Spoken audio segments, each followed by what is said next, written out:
තෙරුවන් සරණයි. ඔබ මේ සවන් දීමට සූදානම් වන්නේ පූජ්‍යපාද අලව්වේ අනෝමදස්සී ස්වාමීන් වහන්සේ සමග ශ්‍රාවක පිරිසක් පැවැත් වූ පෞද්ගලික සාකච්ඡාවක පටිගත කිරීමකටය. මෙය පෞද්ගලිකව පැවැත් වූ සාකච්ඡාවක් වුවද එහි සාකච්ඡා වන ධර්ම කරුණු ධර්මයේ සොයන බොහෝ දෙනාට ප්‍රයෝජනවත් වේ යන අදහසින් අන්තර්ජාලයට මුදා හැරෙන. එම නිසා මෙහි පටිගත කිරීමේ ගුණාත්මක භාවය ඇතුළු අනිකුත් නොවැදගත් කරුණු සඳහා අවධානය යොමු නොකර සූත්‍රයට හා විනයට ගලපා බලා ධර්ම කරුණු පමණක් උකහා ගැනීමට උත්සාහවත් වන ලෙස මෙත් සිතින් සිහිපත් කරමු. තෙරුවන් සරණයි. තෙරුවන් සරණයි. මම හිතන්නේ ඊයේ අපි ගොඩක් ගැඹුරින් කරුණු කතා කරන්නට යෙදුණා. මම ඊයේ උදාහරණයක් කිව්ව එක මම තව පොඩ්ඩක් ඒක කියන්න හිතුණා. මොකද මේ අපි ධර්මය ගන්න කොහොම අවධානයක් ධර්මය ඉගෙන ගන්න කොහොම අවධානයක් ඕනෙන්ද කියලා. මම ඊයේ කිව්වේ මම බාලදක්ෂ කියන අය හිතන් හිටියේ බාලයන් දක්ෂතාවයෙන් අඩු කට්ටිය කියලා. දැන් ඒක මම තව මනපු කරනකුත් තිබ්බා. මොකද මම ඒ පැත්තට අධ්‍යයනය කරේ නැහැ.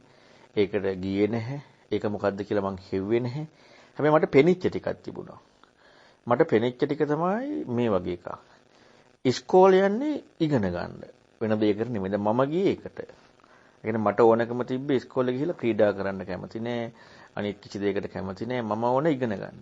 දැන් අර මං උසස් පෙළ කරන ඉස්කෝලේදී බාල දක්ෂ වලට යන ගොඩක් කට්ටියම දැක්කම ඉගෙන ගන්න අමාරු කට්ටිය ගියේ. ඒ කියන්නේ ඉගෙන ගැනීම ටිකක් අඩු කට්ටිය ගියේ. එතකොට මම හිතාගත්ත කාරණාවට තව එකට ලකුණක් එකතු වුණා. ඒ තමයි දැන් ඉස්කෝලේ යන්නේ මේ මම ඉගෙන ගත්ත මැස් කරන්නයි ඒකටයි ඉගෙන යන්නේ. ඒක බැරි නිසා අර බාලයි කට්ටිය දක්ෂතාවෙන් ඒ නිසා ඒකට යනවා. ඉතින් ඔන්න ඔය විදිහට මට තවත් අර කාරණාව තහවුරු වෙන්න මම හිතියේ තැනින් මට කරුණු සාධාරණ විදිහට ආවා. යම් කිසි විදිහකින් මට ඒ බාලදක්ෂ කියන්නේ දක්ෂතා පොඩි අයගේ දක්ෂතා පිරිස කියන කාරණාව යන්න හේතු වුණේම ඒ මගේ කෝණය කියන කාරණාව මම ඒකේ වචන අර්ථය ඒකේ මම ඒක මනපු කෝණය මේ එකක්වත් නැතුව ඒ එකකටවත් යොමු වෙන්නේ නැතුව ඒ බාලදක්ෂ කියන නිර්වචනය මට තව කෙනෙකුගෙන් ආවට පස්සේ එතකම් මට ඒක ගියේ නෑ. හැබැයි මම මනින්ද මට කරුණ ටිකක් ආවා. අපි මේක මං කිව්වේ ධර්මයේ ඉගෙන ගන්නකොටත් දැන් අපි ඔන්න ඉගෙන ගන්නවා යම් අපි හිතමු වචන ටිකක් පංචපාස්කන්ධේ. මම ඒකම ගන්නම් මොකද අර ඊයේ අපි කතා කරපු කලින් දවසේ කතා කරපු මේ චන්න සූත්‍රත් එක්ක ගැලපෙනවා. පංචපාස්කන්ධය කියන වචන ටිකක් තියෙනවා. ඒකට ඒ වචන වලට අර්ථයක් තියෙනවා. ඒ අර්ථයට ගැලපෙන විදිහේ කරුණු ටිකක් තියෙනවා. එතකොට ඒ නිර්වචනීයට අවශ්‍ය ගැලපීමට අවශ්‍ය කරුණුත් එක්කම වචනේ අර්ථයයි ඔක්කොම ඉස්මතු වෙනවා. හැබැයි බුදුරණවහන්සේ කිව්වේ නෑ. හැබැයි අර කාරණාව ඇත්ත. අන්න ඒ වගේ වෙනවා අපි මේ ධර්ම ඉගෙන ගනිද්දී. එහෙනම් වචනාර්ථයත් නැතුවත් බෑ. වචනාර්ථයත් වචනය සඳහා ගැලපෙන විදිහේ යම්කිසි අර්ථ ටිකකුත් හම්බුන පමණින් බුදුරණවහන්සේගේ ධර්මයේ හම්බෙන්නේ නෑ. දැන් මම අර බාලදක්ෂ ගැන කිව්වේ ඒක තේරුම් ගැනීමට ඒ ලෝකයේ දෙයක් තේරුම් ගන්න ඒකට අවනත වෙන්න ඕනේ නම් මේ වගේ ලෝකෝත්තර ධර්මයක් පෙන්නපු බුදුරණවහන්සේගේ ධර්මයේ තේරුම් ගන්න කොහොම ඒකට අනුගත වෙන්න වෙයිද? කොහොමනම් ඒක ඒ විදිහට හොයන්න ඕන වෙයිද? ඇයි ඒකට අවශ්‍ය දැන් අපි තේරුම් ගත්ත කාරණාවට අවශ්‍ය කරුණුත් අපට හම්බ වෙනවා. අර චන්න ස්වාමීන් වහන්සේට අනිත්‍ය අනාත්ම කරුණු හම්බුණා වගේ. පංචපාස්කන්ධය හම්බුනේ. බොරුවට නෙමෙයි ඇත්තට. හැබැයි බුදුරණවහන්සේ පෙන්නපු දෙය නෙමෙයි. ඊතරණ මාර්ගයේ නෙවෙයි. ඒක පවතින වූ දෙයක යම් විස්තරයක්. ඉතින් අපි මේ කාරණාවෙන් හොඳට දැනගන්නට ඕනේ භාග්‍යතුන් වහන්සේ පෙන්නපු ධර්මයේ ඉගෙන ගන්න කොහොම හැකියාව අවබෝධ කරන්න නෙමෙයි. ඒක දකින්න නෙමෙයි. ඒක වටහා ගන්න නෙමෙයි. ඒක ඉගෙන ගන්න. කොහොම හැකියාවක් ඕනද කියන එක. අන්නේ ඕවිත සෝත බව. දැන් බලන්න අර චන්නවස් සූත්‍රයේදී ආනන්ද ස්වාමීන් වහන්සේ විලේ තමයි කියන්නේ දැන් මෙයා කන්‍යමණ්ඩ සුදුසුයි බණහඬ. මානෙ බින්දා. කවුද මේ? අර පංච උපාස්කන්ධය අනිත්‍ය අනාත්ම වශයෙන් හොඳට දන්න කෙනා. ඊට පස්සේ තමයි කන්‍යමණ්ඩ සුදුසුයි කියලා බුදුරණවහන්සේ ධර්ම දේශනා කරන්නේ. බුදුරණවහන්සේ වෙන්න පරියාය පෙන්නන්නේ. එතකොට චන්න ස්වාමීන් වහන්සේ අනිත්‍ය අනාත්ම වශයෙන් පංච උපාස්කන්ධ යට හම්බුනේ. ඒ බුදුරණවහන්සේ විතරක් බුදුරජාන් වහන්සේට ආවේනිකව දහම් විග්‍රහයක් නෙමෙයි. සාමුක්ඛංශිකව දේශනාවක විග්‍රහයක් නෙමෙයි.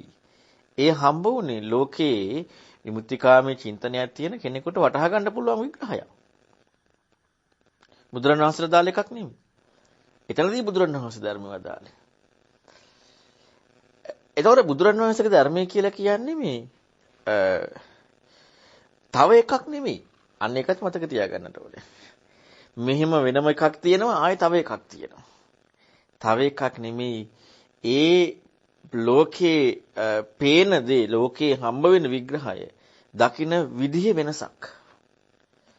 දකින්න විදිහේ වෙනසෙදී පැවැත්ම නෙමෙයි හම්බෙන්නේ ඊතර වීම. දකින්න විදිහේ වෙනසෙදී පැවැත්ම හම්බ වෙනවා නම් ඒක පැවැත්මක්. දකින්න විදිහේ වෙනසෙදී ඊතර වීමක් හම්බ වෙනවා නම් අන්න ඊතර වීම. බුදුරණවහන්සේ පෙන්නපු ධර්මයේ තියෙන දකින්න විදිහේ ඊතර වීම.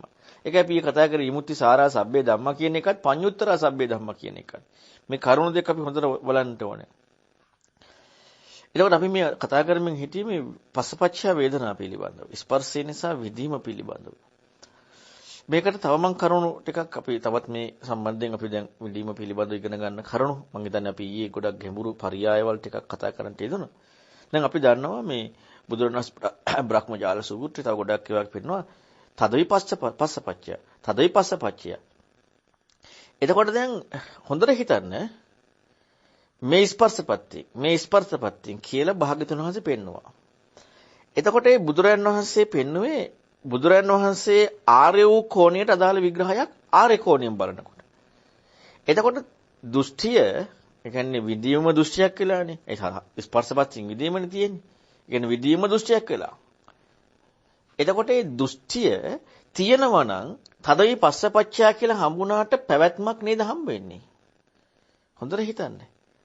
ආර්ය කෝණයට හම්බ වෙනවා ස්පර්ශයෙන් දෘෂ්ටිය කියනකොට ඊතර වෙන විග්‍රහයක්. එහෙම නැති කෙනාට හම්බ වෙනවා පවතින විග්‍රහයක්. තියෙන විග්‍රහය. පටිච්ච සමුප්පාදයේ සමුදය දැක්කත් නිරෝධය හම්බ වෙන ඊතර වෙන මාර්ගය හම්බ වෙන්නේ. එහෙනම් පස්සපච්චය සදවි පස්සපච්චය දිට්ඨි කියනකොට ආර්ය කෝණයට එනකොට ඒක ඊතර වෙන පරියාය. හැබැයි පස්සපච්චය දිට්ඨි කියලා කම් කිසි කෙනෙකුට පවතින විදිහ දැක්කම ඒක පැවැත්මක්.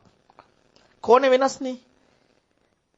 හැබැයි එතනත් හේතුඵල ධමයක් එක තමයි යට හම්බෙලා තියෙන්නේ. හැබැයි මේ හේතුඵල ධම බුදුරණවහන්සේ පෙන්නපු හේතුඵල ධම වෙනස්. ඒක ආර්ය න්‍යායක්. ඒක මේ ඇතිකල්ලි මේ වෙයි කියන එක. දැන් අපට හේතුඵල ධම අපි කතා කරනකොට අපි වචනකින් අපි මේක කතා කරන්න යනවා මේ ඇතිකල්ලි මේ වෙයි කියලා දාගන්න. නමුත් කොහොමද වචනකින් මේ ඇතිකල්ලි මේ වෙයි කියලා දෙකක් වෙන් වෙච්ච තැනදීම මෙය කියන වචනේ තාත්වික අර්ථයක් නැහෙනේ. දැන් අපි ඔන්න පස්සේ වෙනම දිට්ඨිය වෙනම පස්සේ වෙනම වේදනාව වෙනම අපට මේ දෙක වෙන් වශයෙන් හම්බ වෙනවා. දෙකම තියෙනවනේ. දෙකම හම්බෙලානේ. දෙකම පවතිනවනේ. එතකොට කො මෙය කියලා භාග්‍යතුන් වහන්සේ ආරණ්‍යයේ දුන්න වචනේට තාත්වික අර්ථයක්. තාත්වික අර්ථයක් ඉන්නේ නැහෙනේ. ඇයි කොහොමද දෙක ඊතර දැන් මේක පෙන්වන ඊතරන පරයයටනේ. මේ පවතින පරයයක් එක්කනේ අපට හම්බ වෙන්නේ. පවතින පරයය එක්ක අපි කොයි විදිහට කතා කරත් මෙය පස්සේ නම් අර එය දිට්ඨිය. මෙය පස්සේ නම් එය වේදනාව. මෙය වේදනාව නම් එය පස්සය. මෙය කියන කාරණාවට තාත්වික අර්ථයක් නේ. එහෙනම් මෙය කියන කාරණාවට තාත්වික අර්ථයක් එකයි දර්ශන කෝණයේ තියෙන්නේ. පස්සේ වෙනමයි දිට්ඨිය වෙනමයි පස්සේ වෙනමයි වේදනාව වෙනමයි. හැබැයි මේ දෙක එකක්ද? එකක් නම් හේතුඵල ධමයක් වෙන්නේ නැහැ. එකක් නම් හේතුඵල ධමයක් වෙන්නේ නැහැ. අන්න ආර්ය කෝණයෙන් තොරව හේතුඵල ධමයක් හම්බෙලා. ආර්ය කෝණයෙන් තොරව පවතිනා වූ හේතුඵල ධමයක් හම්බෙලා. ආර්ය කෝණයට ඊතර වෙන විදිහට. එතකොට තියෙන දෙයෙන් ඊතර වෙනව නෙමෙයි. දැන් ආර්ය කෝණයෙන් තොරව හේතුඵල ධම දකිනකොට තියෙන දෙයක්. ඒකෙන් අපි ඊතර වෙන්නට ඕනේ. කවුද මම? බුදුරණවහන්සේ පෙන්වන්නේ ආර්ය කෝණය දකිනකොට තියෙන දෙයෙන් ඊතර වෙනව නෙමෙයි. ඒ තියෙන විග්‍රහය තුළ ඊතර වීමක්. මම නෙමෙයි ඊතර උනේ ඊතර වීම. අන්න කෝණේ. අන්න ආර්ය කෝණේ. එතකොට මේ තව එකක් නෙමෙයිනේ. තව දෙයක් නෙමෙයි. අපි ඔන්න විදිනවා. ඔන්න දැන් අපි අනුමුද ශාන්දුරු බණ කියනවා. දැන් ඔන්න අපි එක විදිනවා. දැන් මේකයි පටිසමුප්පාද දෙකක් නෙමෙයි.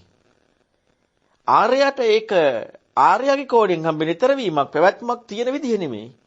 හැබැයි ලෝකයට හම්බ වෙනවා පැවැත්ම තියෙන විදිහ. ඔන්න කෝණ දෙක. පටිසමුප්පාදේ පෙන්වන්නේ ආර්යා ඊතර වෙන විදිහ. ඒකට කියනවා ආර්යගේ න්‍යාය කියලා. ඒ තමයි ආර්ය න්‍යාය.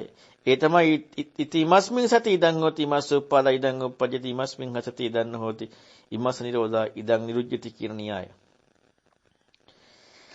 එහෙනම් බලන්න අපිට දැන් මේ කරුණු කතා කරනකොට කොහොම අවධානයක් ඕනද ඉගෙන ගන්න. අවබෝධ කරන්න නෙමෙයි ඉගෙන ගන්න. ඒ ධර්මයේ දිටිනිච්ඡානක්ඛන්ති බවට පත් වෙන්න.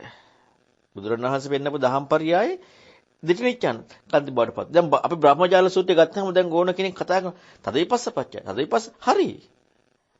ස්පර්ශප දැන් අපි ස්පර්ශය කියන කාරණාවත් අපිට දැන් අපේ දිට්ඨි නිඥානක්ඛන්තියත් එක්ක මොන හරි ක්‍රමයකට හම්බෙලා ස්පර්ශය කියලා. එතකොට ඒකත් එක්ක දිට්ඨිය කියලා කාරණාවක් හම්බෙලා. එතකොට දැන් මෙතනදී ආරණ්‍යයි හම්බෙලාද? මෙතනදී ඊතරීමක් හම්බෙලාද? මෙතනදී පැවැත්මක් ඒක වැරදි. ඒක වැරදි කියලා කියන්න ඕනේ. ඒකෙන් අයින් වෙන්න ඕනේ කියලා හිතන්න ඕනේ. ඒක තියෙනවනේ. හැබැයි ඒකෙන් අයින් වෙන්නේ කවුද? මමනේ. වෙන කවුද අයින් වෙන්නේ? බුදුරණවහන්සේ වෙන සක්කාය දිට්ඨි ප්‍රහාණයක් නේ ආර්ය දර්ශනයට. ආර්ය දර්ශනයට වෙන්නේ සක්කාය දිට්ඨි ප්‍රහාණයක්. මිසක් මට මේ පවතින ලෝකයේ ස්වභාවය දැකලා මම සක්කාය දිට්ඨිය අයින් කරලා මම හතුටින් ඉන්නවා කියන එකක් නෙමෙයි. ආර්ය න්‍යාය තුළ පරියායම තියෙන්නේ සක්කාය දිට්ඨිය ඉක්මවීමට. එහෙනම් සක්කාය දිට්ඨිය ඉක්මවන්නේ නැතුව සක්කාය දිට්ඨිය තහවුරු වෙන දෙයක් හම්බෙනවා නම් බුදුරණවහන්සේ පෙන්නපු දහම් පරියායේ ඒ කෝණේ හම්බෙලා නැහැ. දැන් මම නිතරම කියන කාරණාවක් තියෙනවා. දැන් අපි ගත්තොත් ලෝකේ නූතන ලෝකයේ දියුණු විද්‍යාව නැත්නම් අපි ගත්තොත් ගණන් මෙන්න මේවා දැන් අපි ඇල්බර්ට් අයින්ස්ටයින්ලා හොයාගත්ත විද්‍යාඥයෝ හොයාගත්ත මේ ඉලෙක්ට්‍රෝන ප්‍රෝටෝන නියුට්‍රෝන ස්වභාවය ඊළඟට අපි ගණිතඥයෝ හොයාගත්ත දේවල් මේ දේවල් හොයාගන්න මේ දේවල් ඉගෙන ගන්න කොච්චර අවධානයක් ඕනේද කොච්චර මේ අවශ්‍යතාවයක් ඕනේද කොච්චර උනන්දුවක් ඕනේද ආවට ගැඩ කරන්න බෑ ඒ මොනවද ඒ සියල්ලක්ම මේ ලෝකේ පවතින විදිය ස්වභාවය විස්තරයි. ඒ සියල්ලක්ම භෞතික වූ දේවල් පාදක කරගෙන හොයන විස්තරයි. ඒ සියල්ලක්ම ලෝකේ කෙනෙක් මුල් කරගෙන භෞතිකත්වයේ ඔස්සේ හොයන විග්‍රහයක්. බුදුරණවහන්සේ පෙන්වන්නේ කොහොම විග්‍රහයක්ද? බුදුරණවහන්සේ පෙන්වුවේ ඒ විදිහේ භෞතික වූ විග්‍රහයක්ද? බුදුරණවහන්සේ පෙන්වුවේ දැන් අපි දන්නවා භෞතික වූ දේවල් කතා කරනවා නම් ඒව ඕන එකක් අපට මොනවා වූ ක්‍රමයකට හොයාගන්න පුළුවන්. ඒවට අපට යම් හරි පරමාණු නියුට්‍රෝන ප්‍රති ඉලෙක්ට්‍රෝන මොනවට හරි අපට ඒකට යමක් එකතු කරගන්න පුළුවන්. ඒ කියන්නේ ඒකට ලේබල් එකක් දාගන්න පුළුවන්. අපි ලෝකේ මට්ටමෙම දන්නවා මේ සිත කියන කාරණාව එක්ක එහෙම දෙයක් කරන්න බෑ කියලා. සිත කියන කාරණාව එක්ක. දැන් මේ ඊතර වීමටත් නෙමෙයි මම සිත කියන එක. එතකොට ඒ ලෝකයේ විද්‍යාඥයන්ට එහා ගියපු චින්තනයක් තිබිලා තියෙනවා මේ ලෝකයේ විමුක්තිකාමී අයට. ඒකට විශාල අවධානයක් එක්ක ඒ ප්‍රතිපදාව කරන්නට ඕනේ. මේ ඊතරන මාර්ගය නෙමෙයි. විමුක්තිකාමී චින්තනය. එච්චර හැකියාවක්, එච්චර අවධානයක්, එච්චර උනන්දුවක් ඕනේ. එහෙනම් බුදුරණවහන්සේගේ ධර්මයේ එක කොහොම තියෙන්නව නෙවෙයිද? අර අහපු ගමන් අවබෝධ කරන්නේ ඒ උත්තරමය අසාමාන්‍ය විදිහට ඒක හුරු කරගෙන නැවිදිලා තියෙනවා. ඒකයි ඒකට හේතුව. දැන් මේ රට පාලනය කරපු කොසල් රජුරුව කොහොම බුදුරණවහන්සේ නිතර ඇසුරු කරලා රට පාලනය කරා මල්ලිකා දේවිය කොමකපල ලැබුවා. කෝ දහමට යමු නැහැ. නිතර ඇසුරු කරා. රජ කෙනෙක් කියන්නේ මෝඩ කෙනෙක් නෙමෙයිනේ. රටක් පාලනය කරන්න පුළුවන් මිනිස්සෙක් නේ. ඉතින් එහෙනම් මෙන්න මේ කාරණා අපි හොඳට තේරුම් ගන්නට ඕනේ. අද අපිට ගොඩක් වෙලා තියෙන සමාජයක් හැටියට ගත්තාම මම අර කිව්වේ මම හිතන්නේ ඔබ කලින් මේ ළඟදී කරපු සූත්‍ර ඉගෙන ගද්දී මතක් වෙන්න ඇති අර කන්නත්තල සූත්‍රය හරිය නැත්නම් බ්‍රහ්මාය සූත්‍රයේදී මම පැහැදිලි කරලා පෙන්නවා ඉගෙන ගැනීම කියන සිස්ටම් එක ඒ කාලේ තිබුණේ යම් විෂයක් යම් කිසි දෙයක් ඇතුළ එක වේදයත් එක්ක බ්‍රාහ්මණයන්ට. අපි ගත්තොත් සමාජය හැටියට බ්‍රාහ්මණයෝ කලා කියන්නේ අවබෝධ කරා. නමුත් සාමාන්‍යයෙන් ගත්තොත් එහෙනම් බ්‍රාහ්මණයන්ගේ අවබෝධ කිරීම අඩුයි අනිත් අයට වඩා. දැන් අද ඒ සිස්ටම් එකනේ ඒ ඉගෙන ගැනීමේ ස්වභාවයනේ අපිට නූතන ලෝකයේ තියෙන්නේ. ඊටත් වෙනස් වෙලා තියෙනවා වටහිරත් එක්කත් ඇවිදිලා. එතකොට මෙන්න මේක ඉක්මවන ඉගෙන ගැනීමක්. දැන් මේ ලෝකයේ දෙයක් ඉගෙන ගන්න කොහොම අවධානයක් ඕනද? එහෙනම් ඒකත් ඉක්මවන ඉගෙන ගැනීමක් ධර්මයේ තුල තියෙන්නට ඕනේ. ඒ බලන්න ඕනේ මේ වගේ තියෙන විදිය, මේකේ තියෙන පරයය, මේකේ තියෙන ව්‍යංජනය, මේකේ තියෙන අර්ථය ඉස්මතු වෙන හැටි, මේකේ භාෂාවේ පෙන්නපු කාරණාව, මේක දකින්න කෝණය, මේකේ නිදාණය, මේ සෑම දෙයක් එක්කම ඉගෙන ගන්න යොමු වෙච්ච තැනදී තමයි අපට ওই කරුණු දකින්න පුළුවන්. එහෙනම් මේ තදවි පස්සපච්චයා කියන කාරණාවන් අපි මේ හිතන සාමාන්‍ය පෘථජ්ජන හිතවිල්, ඒ කියන්නේ ලෝකයේ කෙනෙකුට හම්බ වෙන කෝණේ පැවතින කෝණයට එහා ගියපු ආර්ය වූ ඊතරවන කෝණයක් එක්ක ඒක දකින්නට ඕනේ. එතකොට එහෙම බලනකොට බලන්නකො මේ ලෝකයේ ඕන දෙයක් විඳින සැප විඳිනවා, පාට අනුමනන් හඳුන ගන්නවා. දැන් ඒකයි පටිච්චසමුප්පාදය කියන්නේ දකින්න කෝණ එක දෙකක් නෙමෙයි. ඇයි දැන් දෙකක් වුණොත් අරක තිබිලා වෙනම එකක් නේ ධර්මයේ වෙලා තියෙන්නේ. අරක තිබිලා වෙනම එකක් ධර්මයේ. දෙකක් නෙමෙයි. කෝණේ වෙනසක් තියෙන්නේ. ඒ කෝණයටයි පටිච්චසමුප්පාදය කියන්නේ. ඒ කෝණයටයි ආර්යගේ න්‍යාය කියන්නේ. වෙන දෙයකට නෙමෙයි. එහෙනම් අන්නේ කෝණේ අපට ඇති වෙන්නට ඕන මේ ධර්මයත් එක්ක. එනම් අපි මේ වේදනාපච්චය මං හිතන්නේ අපි මේ එන්න ධර්ම කාරණා ඉගෙන ගන්නකොට පටිසමුප්පාදේ කරුණු ගැඹුරු ස්වභාවයකටමයිපත් වෙන්නේ. ගැඹුරු දෙයකටමයි යමු වෙන්නේ. ඉතින් මේ ගැඹුර කොහොමත් ධර්මයේ ගැඹුරුයි කියන එක හම්බවීමක් නේ තියෙන්නේ. තව ඉදිරියට පටිසමුප්පාදේ කරුණු ඉගෙන ගන්නකොට කොච්චර ගැඹුරු වේද කියන්න බෑ. දැන් මෙතන ඊයේ අපි කතා කරපු කරුණු වල තිබ්බා ගොඩක් හිතන්න ඕන කරුණු ආර්ය සත්‍ය එක්ක මම කතා කරා. ආර්ය සත්‍යයත් එක්ක මේ විස්තරේ, ඊළඟට මේක දකින කෝණේ විස්තරේ, ඊළඟට මේ ආරණ්‍යයේදී ඊතරවීම කියන පරයය දැන් අපි අද කතා කරේ. ඊතරවීම කියන පරයය හම්බෙන්න උනේ නැත්තේ. එහෙනම් කිසිම විදියකින් වේදනා පස්සපච්චය වේදනා කියනකොට හදවි පස්සපච්චය කියලා දික්තිය කතා කරනකොට පැවැත්ම කියන කාරණාව නෙමෙයි ඊතරවීම හම්බෙන්නට ඕනේ. ඊළඟට ඊතරවීම හම්බෙනකොට ඒක තියෙනවා කියන කාරණාව හෝ තිබෙහින් අයින් වුණා කියන එක නෙමෙයි. එතකොට ඊළඟට තව විදිහකට ගත්තොත් එහෙනම් අර වින්දේ මොකද්ද? ඒ වින්දේ නැති වුණාද? ඒ කාරණාව අයින් වෙනවා. දැන් ඒකනේ අර රහතන් වහන්සේලාට කියන්නේ නිරෝධ වෙච්ච රහතන් වහන්සේ නිරුද්ධයි. ඔක්කොම අර මේ ළඟදී කරපු උදාහරණයක් තිබ්බා අඟුතු නිකයි දෙකේද කොහෙද හේවණැල්ල අයින් වෙනවා කියලා. ගහ අයින් කරනකොට අන්න එහෙමයි කියලා මේ ආයතන පරිහරණයක් ගැන කතා කරන්න බැරි විග්‍රහයක් දීලා. ඊළඟට අර වේදනාව මිහිම වේදනාව විඳිනවා සීති භවිස්සාමි කියලා. එතකොට දැන් ඒක පැහැදිලි කරලා පෙන්නනවා. නමුත් ඊතර වෙලා. නමුත් අපිට මේ ලෝකයේ කෝණයත් එක්ක බලනකොට අපට ඒ කෝණ ඒ ස්වභාවය අපි මේ පැත්තෙන් බලනකොට අපට තියෙනවා කියන කාරණාවටනේ. දැන් සැප විඳීමක් තියෙනවා, විඳීම වෙනම දකින්නවා, අර සැපෙන් අයින් වෙනවා, විඳීමත් අයින් වෙනවා, ඊතර වෙනවා. දැන් වෙනම සැපක් තියෙනවනේ එතකොට. වෙනම සැපකින් ඊතර වුණේ. වෙනම සැපක් තියලා වෙනම සැපකින් ඊතර වුණා. වෙනම සකස් වීමක් තියෙනවා, වෙනම සකස් වීමකින් ඊතර වුණා. වෙනම දැනගැනීමක් තියෙනවා, වෙනම දැනගැනීමකින් ඊතර වුණා. දැන් අපි දැනගැනීම ගත්තොත් එහෙම. දැනගැනීම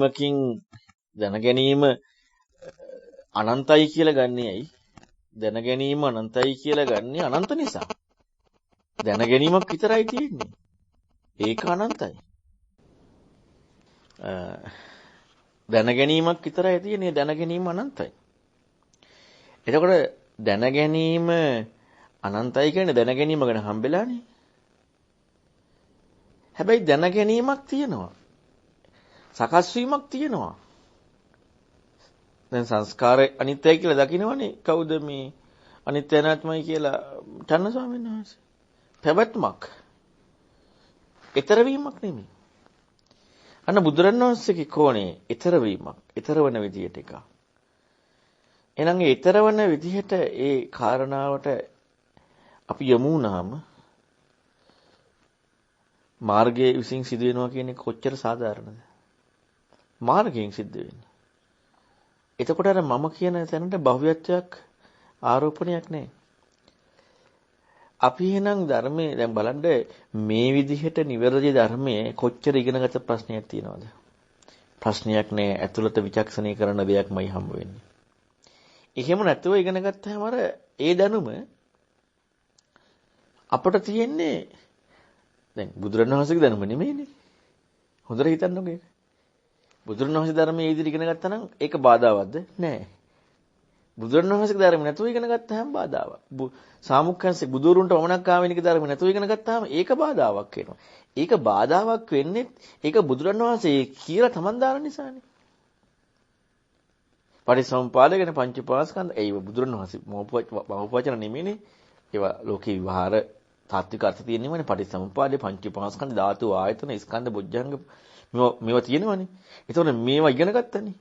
ඒතකොට දැන් ඒවා ඉගෙන ගත්තට පස්සේ ඒවා ඉගෙන ගත්තේ බුදුරණවහන්සේගේ කියලානේ. එතකොට දැන් ඒවා ඉගෙන ගත්තට පස්සේ දැන් ඒක බාධායි හැබැයි. ඇයි ඒක බාධා වැඩි වෙන්නේ? බුදුරණවහන්සේගේ කියලා ඉගෙන ගත්ත නිසා. අත විමුක්තිකාමෙන් වදන්නවනේ. ඒක එයාලට බාධාවක් වුණා. එයාලා මේකට කෙලින්ම අවධානයෙන් අහන නිසා. අන්න එහෙනම් අපි හැම ධර්මයක්ම හැම දේශනාවක්ම මෙන්න මේ විදිහට ඉගෙන ගන්නට ඕනේ. එතකොට තමයි මේ ආර්ය න්‍යාය ආර්ය කෝණය මේ පටිසමුප්පාදය කියන එක කෝණයක්. පටිසම්පාදය කියන එක කෝණයක්. දර්ශන කෝණයක්. පටිසම්පන්න ධර්ම කියනකොට පැවැත්මක් හම්බ වෙන එක. වේදනා සංකත ධර්මයක්. පටිසම්පන්න ධර්මයක්. වේදනාව සංකත ධර්මයක්. එතකොට වේදනාව සංකත ධර්මයක් කියනකොට සැප දුක දුක්ඛම සුඛ කියන කාරණාව නිමේද වින්දේ. ඒක තමයි සංකත ධර්මයක්.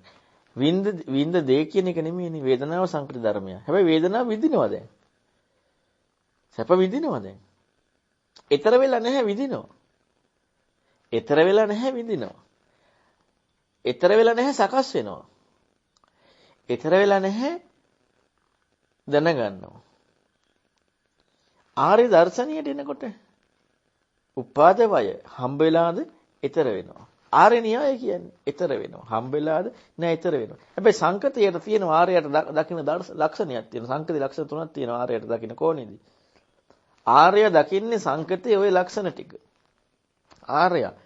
ආර්යයට හම්බ වෙනවද වෙන විදිහක ආර්ය කියන හොතපන්න කෙනෙක් රාගයේ සේවනය කරනවා. රාගයේ සේවනය කරන හොතපන්න කෙනාට හම්බ වෙන්නේ සාස්වත ලක්ෂණද? තියෙනව නැහැ කියලාද? නෑ සංකත ලක්ෂණ. දැන් උපාද වය දකින්නවද? උපාද වය දකින්නව නම් ඊතර වෙනවනේ. සමුදේ වය ධම්මානුපස්සී විහෙරති කියනකොට ඊතර වෙනවනේ. දකින්න ඒක මගනේ. ඊතර වෙන්නේ නෑනේ. පවතගෙන ඉන්නවනේ. තිතස්ස අඤ්ඤතත්තම් පඤ්ඤායති. දැන් මේ සංකත ධර්මයක ලක්ෂණයක්. පැවැත්මේ වෙනස් වීම පැවැත්ම කියන එක. මෙන්න මේක මේ සියල්ලක් මේ ආර්යගේ කෝණ. හැබැයි මේ කෝණය ලේබල් කිරීමක් වෙන්න බැහැනේ. මේ කෝණය පිළිබඳ අපි ඉගෙන ගන්නකොට අපිට තියෙන්නේ ඒ ඉගෙන ගැනීමේ යෝනිසමනසිකාරයක් ඉපදීමක් පමණයි. එයිද මම ඉන්නවනේ. මම ඉන්නවනම් මට විය යුතු කාරණාව තියෙන්නේ යෝනිසමනසිකාරී ඉපදීමක් විතරනේ ආර්ය මාර්ගයට යොමු වෙන්නේ. මට ඉපදිය යුතු කාරණා. මම ඉන්නවනම් මට කිසි විදියකින් ආර්යගේ කෝණින් පංචපාස්කන්ධය උදේවය හම්බෙනවද? ආර්යගේ කෝණින් පස්සපච්චය වේදනා හම්බෙනවද? ආර්යගේ කෝණින් තදවි පස්සපච්චය කියලා දිට්ඨි හම්බෙනවද? ආර්යගේ කෝණින් හම්බෙන්නේ නැහැ. ආර්යගේ කෝණින් පැවැත්ම හම්බෙන්නෙත් නැහැ. මම ඉන්නවා මටයි හම්බෙන්නේ. එහෙනම් ආර්යගේ කෝණින් හම්බෙනකොට ඒක ඒ ඊතර වීමක් පමණයි. හැබැයි පැවැත්මක් හම්බ වෙනවා. පැවැත්ම මෙහෙමයි හම්බෙන්නේ කියලා අන්න කෝණේ හම්බ වෙනවා. මෙන්න මේ විදිහට දැන් අපි පස්සේ කතා කරේ නැහැ. මොකද පස්සේ අපි කතා කරන්නේ ඊළඟට සලආයතන පච්චය පස්සෝ කියනකොට. මේ කතා කරේ පස්සපච්චය වේදනා කියන එකේ මේ වේදනාව කියන නිර්වචනය හැම පැත්තම භාග්‍යතුන් වහන්සේ පෙන්නපු විග්‍රහය එක්ක බුදුරණවහන්සේ වේදනාව පිළිබඳ විග්‍රහ කරපු දේවල් එක්ක අට්ඨාරස මනෝපවිචාර කිව්වත් මේ ආරයේ කෝණය මොකද්ද? දිට්ඨියත් හදේ පස්සපච්චය. අට්ඨාරස මනෝපවිචාර හදේ පස්සපච්චය. ආරයේ කෝණේ. එච්චරයි. හැබැයි දැන් අපට දෙකක් තියෙනවනේ. පටිසමුප්පාදය යමක් නැති එක.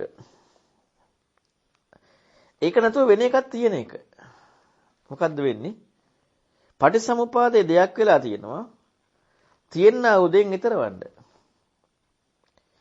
ධර්මයේ දෙයක් වෙලා තියෙනවා. දෙයක් වූ ලෝකයෙන් ඊතරවන්න.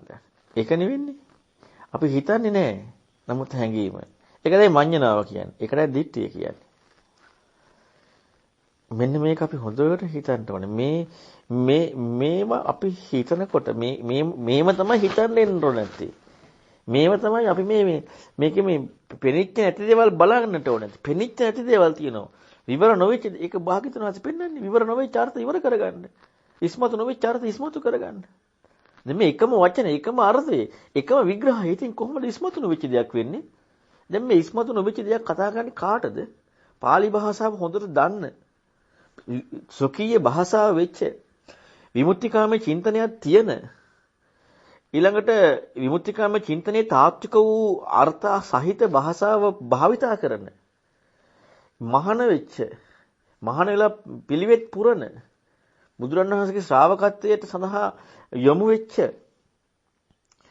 ඒ තරම් නෙමෙයි අපට වගේ නෙමෙයි කටපාඩමින් මේවා මතක තියෙන පොත්වලින් නෙමෙයි කටපාඩමින් මතක තියෙන නිවැරදිව මතකයි කටපාඩම.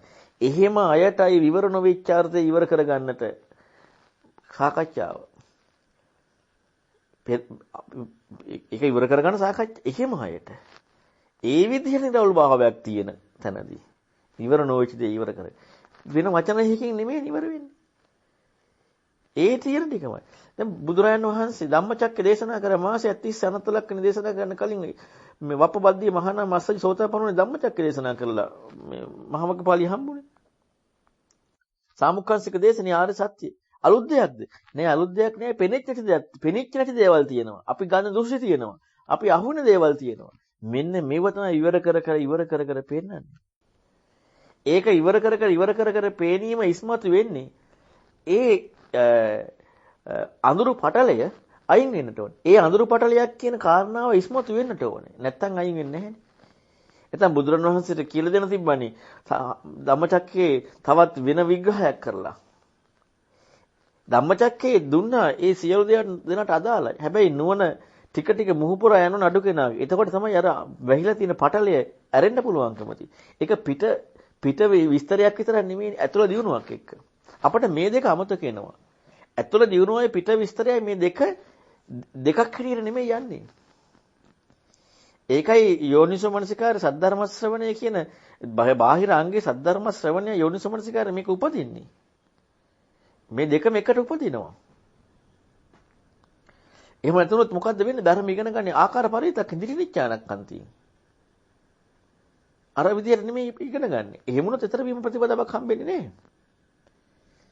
එහෙනම් ඊතර වීම ප්‍රතිපදාවක් හම්බෙන්න අර විදියට ඉස්මතු වෙන්නට ඕනේ.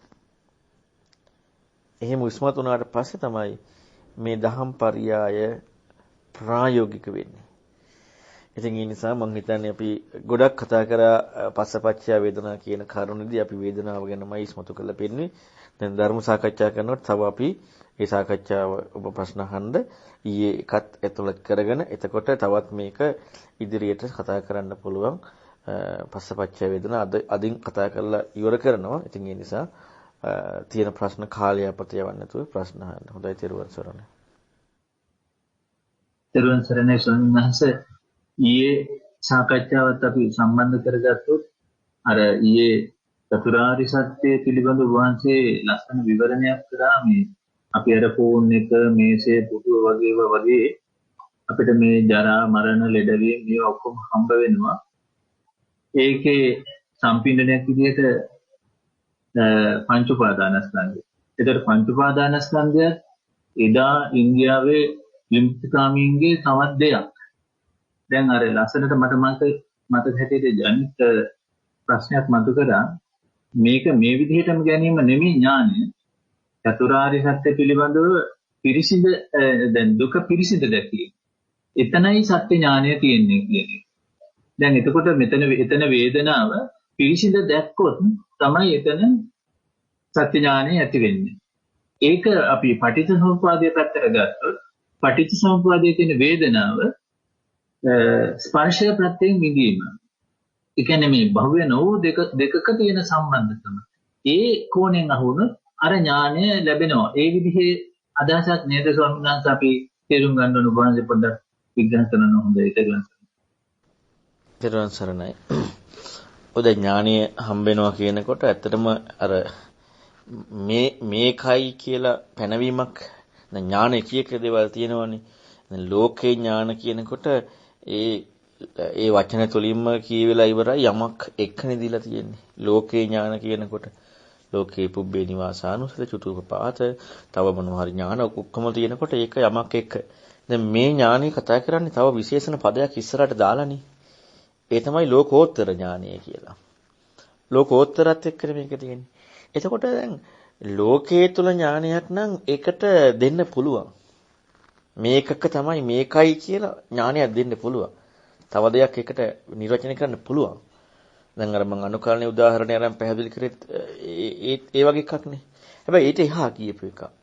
එතකොට මේ ලෝකෝත්තර ඥානය කියනකොට ඒ ඥානයේදී තව එකක් දිය හැකි වෙයිද? දිය හැකි වෙයි නම් කොහොමද ඒකට ලෝකෝත්තරයි කියන්නේ? කොහොමද ඒකට ලෝකෝත්තර කියලා වචනෙට සාධාරණ වූ තාත්වික අර්ථයක් සාධාරණීකරණය කරන්නේ? බැරි වෙනවා. ඒකට නිකන් හුදු වචනයක් විතරයි. හුදු වචන මාත්‍රයක් විතරයි. ඒකට තාත්වික අර්ථයක් ඉදිලා නැහැ. ලෝකෝත්තර කියලා අර්ථය ඉදිලා නැහැ. එහෙනම් මේ ලෝකෝත්තර සම්මා දිට්ඨිය කියනකොට ලෝකෝත්තර සම්මා දිට්ඨිය ආර්ය සත්‍ය ඥානය කියනකොට ඒක ලෝක ඥානයක් වෙන්න බෑනේ. ඒක පෞත්‍ර ඥානයක් වෙන්න බෑනේ. ඒක ඊතරවන ඥානයක්. එහෙනම් ඊතරවන ඥානයක් කියනවා නම් ඒ ඊතරවන ඥානයේදී මේක යමක් කියලා තව හම්බවීමක් වෙන්න බෑ.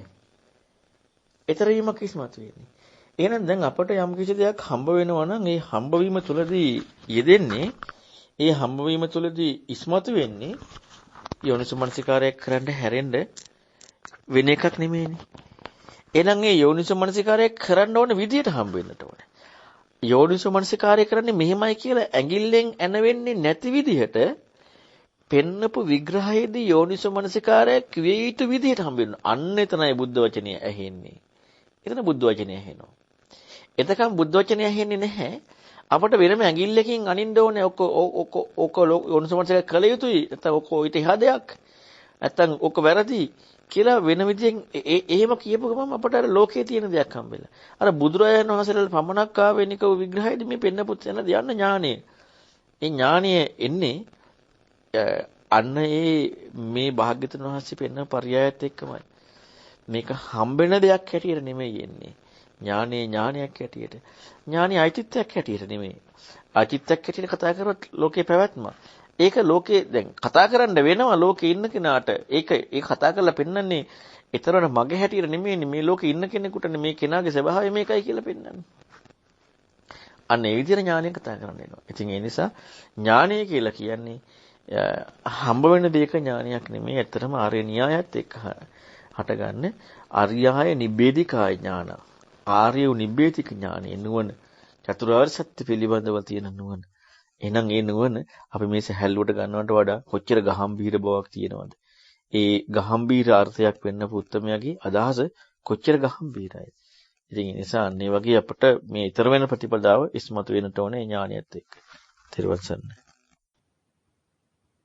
ත්‍රිවංශ සරණයි ස්වාමීන් වහන්සේ මේ මම කල්පනා කරේ දැන් අපි චතුරාර්ය සත්‍ය සහ පටිච්ච සමුප්පාදයේ සම්බන්ධ වෙන කාරණේ දිහා ගත්තොත් ඒ පටිච්ච සමුප්පාදයේ සමුදය නිරෝධය කියන එක චතුරාර්ය සත්‍යයේ සමුදය ආර්ය සත්‍ය නිරෝධාර්ය සත්‍ය කියන තැනදී යෙදෙනවා. අර තිතායතන සූත්‍රයේ සම්බන්ධ වෙන ආකාරයට. ඊළඟට චතුරාර්ය සත්‍ය අවබෝධය කියන එක ඇති නැති කියන එක අර විද්‍යාව අවිද්‍යාව කියන තැනට පටිච්චසමුප්පාදයෙන් වලට සම්බන්ධ වෙනවා. දැන් ඒක අපි කොහොමද තේරුම් ගන්න ස්වාමීන් වහන්සේ? පොඩ්ඩක් පොඩ්ඩක් විස්තර. සරණයි. ඔව් ඇත්තටම ඒක හරි හොඳයි. මේ ප්‍රශ්නේ හිතුණ එක ත්‍රිත්තායතන සූත්‍රයේ කතා කරනකොට පටිච්චසමුප්පාදයේ සමුදය නිරෝධය කියන එක හම්බ වෙනවා. දුක්ඛ සමුදය දුක්ඛ නිරෝධය කතා කරනකොට කච්චනගත සූත්‍රයේ එක කතා කරනකොට සම්මාදිට්ඨිය කියන කාරණාව කතා කරනවා. එතනත කියන අන්ත දෙක දුරු වීමෙන් මෙතකින්ම සම්මාදිට්ඨියයි කියලා පටිච්චසමුප්පාද සමුදය නිරෝධයයි. එතකොට එතන අපි සම්මාදිට්ඨිය කතා කරොත් අපි දන්නවා සම්මාදිට්ඨිය කියලා කියන්නේ ආර්ය සත්‍ය අවබෝධය කියන එක. එතකොට එතන ඒ කරුණම ඉස්මතු වෙලා. එතකොට මෙතනින් යම් කිසි දෙයක් ඉස්මතු වෙනවා. ඒ තමයි තියෙන දෙයකින් ඈතර වෙනවා නෙමෙයි. මේක අනික මේක මාර්ගයේ භාවිතයනේ. ඒක කොහොමද ඒක ප්‍රකට වෙලා තියෙනවනේ. අපිට මේකේදී ගොඩක් ප්‍රශ්න තියෙන්නේ දුක කියන එකත් එක්කනේ. තියෙන දෙයකින් නික්මෙනවා නෙමෙයි. එතනම අර ඈතර වීම දර්ශනීයනේ පැහැදිලි කරන්නේ. ඈතර වීම කියන කෝණ ඉස්මතු වෙලා. අනිත් එක තමයි දැන් පටිච්ච සමුප්පාදය කියන්නේ දර්ශනයක්නේ. පටිච්චසමුප්පාද දර්ශනය. දැන් බලන්නකො මහා චත්තාරීසක සූත්‍රය පැහැදිලි කරනකොට සම්මා දිට්ඨිය විග්‍රහ කරද්දී ආර්ය සත්‍ය නුවණ කියලා නෙමෙයි කතා කරන්නේ. සම්මා දිට්ඨිය කතා කරන්නේ චත්තාරීසක සූත්‍රයේ ආර්ය සිත වඩන අනාසව සිත වඩන එහෙම විග්‍රහ කරලා ධම්මචේ සම්බොජ්ජංගේ පඤ්ඤා ඉන්ද්‍රිය පඤ්ඤා බලය මෙන්න මේවා තමයි සම්මා දිට්ඨිය කියලා කියනවා. මේ කරුණු මිසක් ආර්ය නුවණ කියලා එහෙම එකක් අර ලෝකේ පරියායන් යමක් කතා කරන්නේ නැහැ. ලෝකෝත්තර මාර්ගයේම විග්‍රහ කරන චත්තාරීසක සූත්‍රයේ ස්වභාවය බැලුවොත් එහෙම එතන ඒ කිසිදු තැනක අර ලෝකයේ දෙයක විවහාරයක් කියන එක ඉදිලා නැහැ. මම දැන් අපි කලින් මම හිතන්නේ මේ වෙන 88 89 සාකච්ඡා දෙකේදී කොහෙද කතා වුණා මේ මොකේද බද්දේකට සූත්‍රය ගත්තාම අතීතං ඥානවා ගමේ නප්පටිකං කිය අනාගතං කියන මේ කරුණුත් එක්ක මේ පච්චුප්පන්නංචෝ ධම්මං කියන කාරණාවේදී අතීත අනාගත සහ දැන් කියන කාරණාවක් එදින්නේ නැහැ මේ ස්වභාවය ඉස්මතු කිරීමක් පෙන්වන්නේ. එතකොට මේ ඒකෙදි ඒ කෙනාගේ තියෙන යමක් ඇටියට හම්බෙලා නැහැ. හැබැයි මේ සම්මාදිට්ඨිය කියන ආරෂ්ඨාංගික මාර්ගය කියලා කියන්නේ දැන් සම්මාදිට්ඨිය නැතුව නෙමෙයි. දැන් අපි ගත්තොත් එහෙම චත්තාරීසක සූත්‍රයේ ආරෂ්ඨාංග මාර්ගයේ නික්කම්ම සංකප්පයේදී ලෞකිකයේ තමයි අව්‍යාපාද අවිහිංසා නික්කම්ම කතා කරන්නේ. ලෝකෝත්තර පරියයදී එහෙම කතා කරන්නේ නැහැ. හැබැයි හතිපට්ඨාන සූත්‍ර සමහර අනිත් ඇඟවල කතා කරනකොට නික්කම්ම අව්‍යාපාද අවිහිංසා සංකල්ප ලෝකෝත්තර මාර්ගය. එතකොට එහෙනම් ඒ පෙන්වන්නේ ලෝකයේ ඉන්න කෙනෙකුට ලෝක ගෝචරත්වයත් එක්ක ලෝකේ ඉන්න කෙනෙකුට ලෝක ගෝචරත්වයත් එක්ක මාර්ගී භාවිතා වෙන හැටි.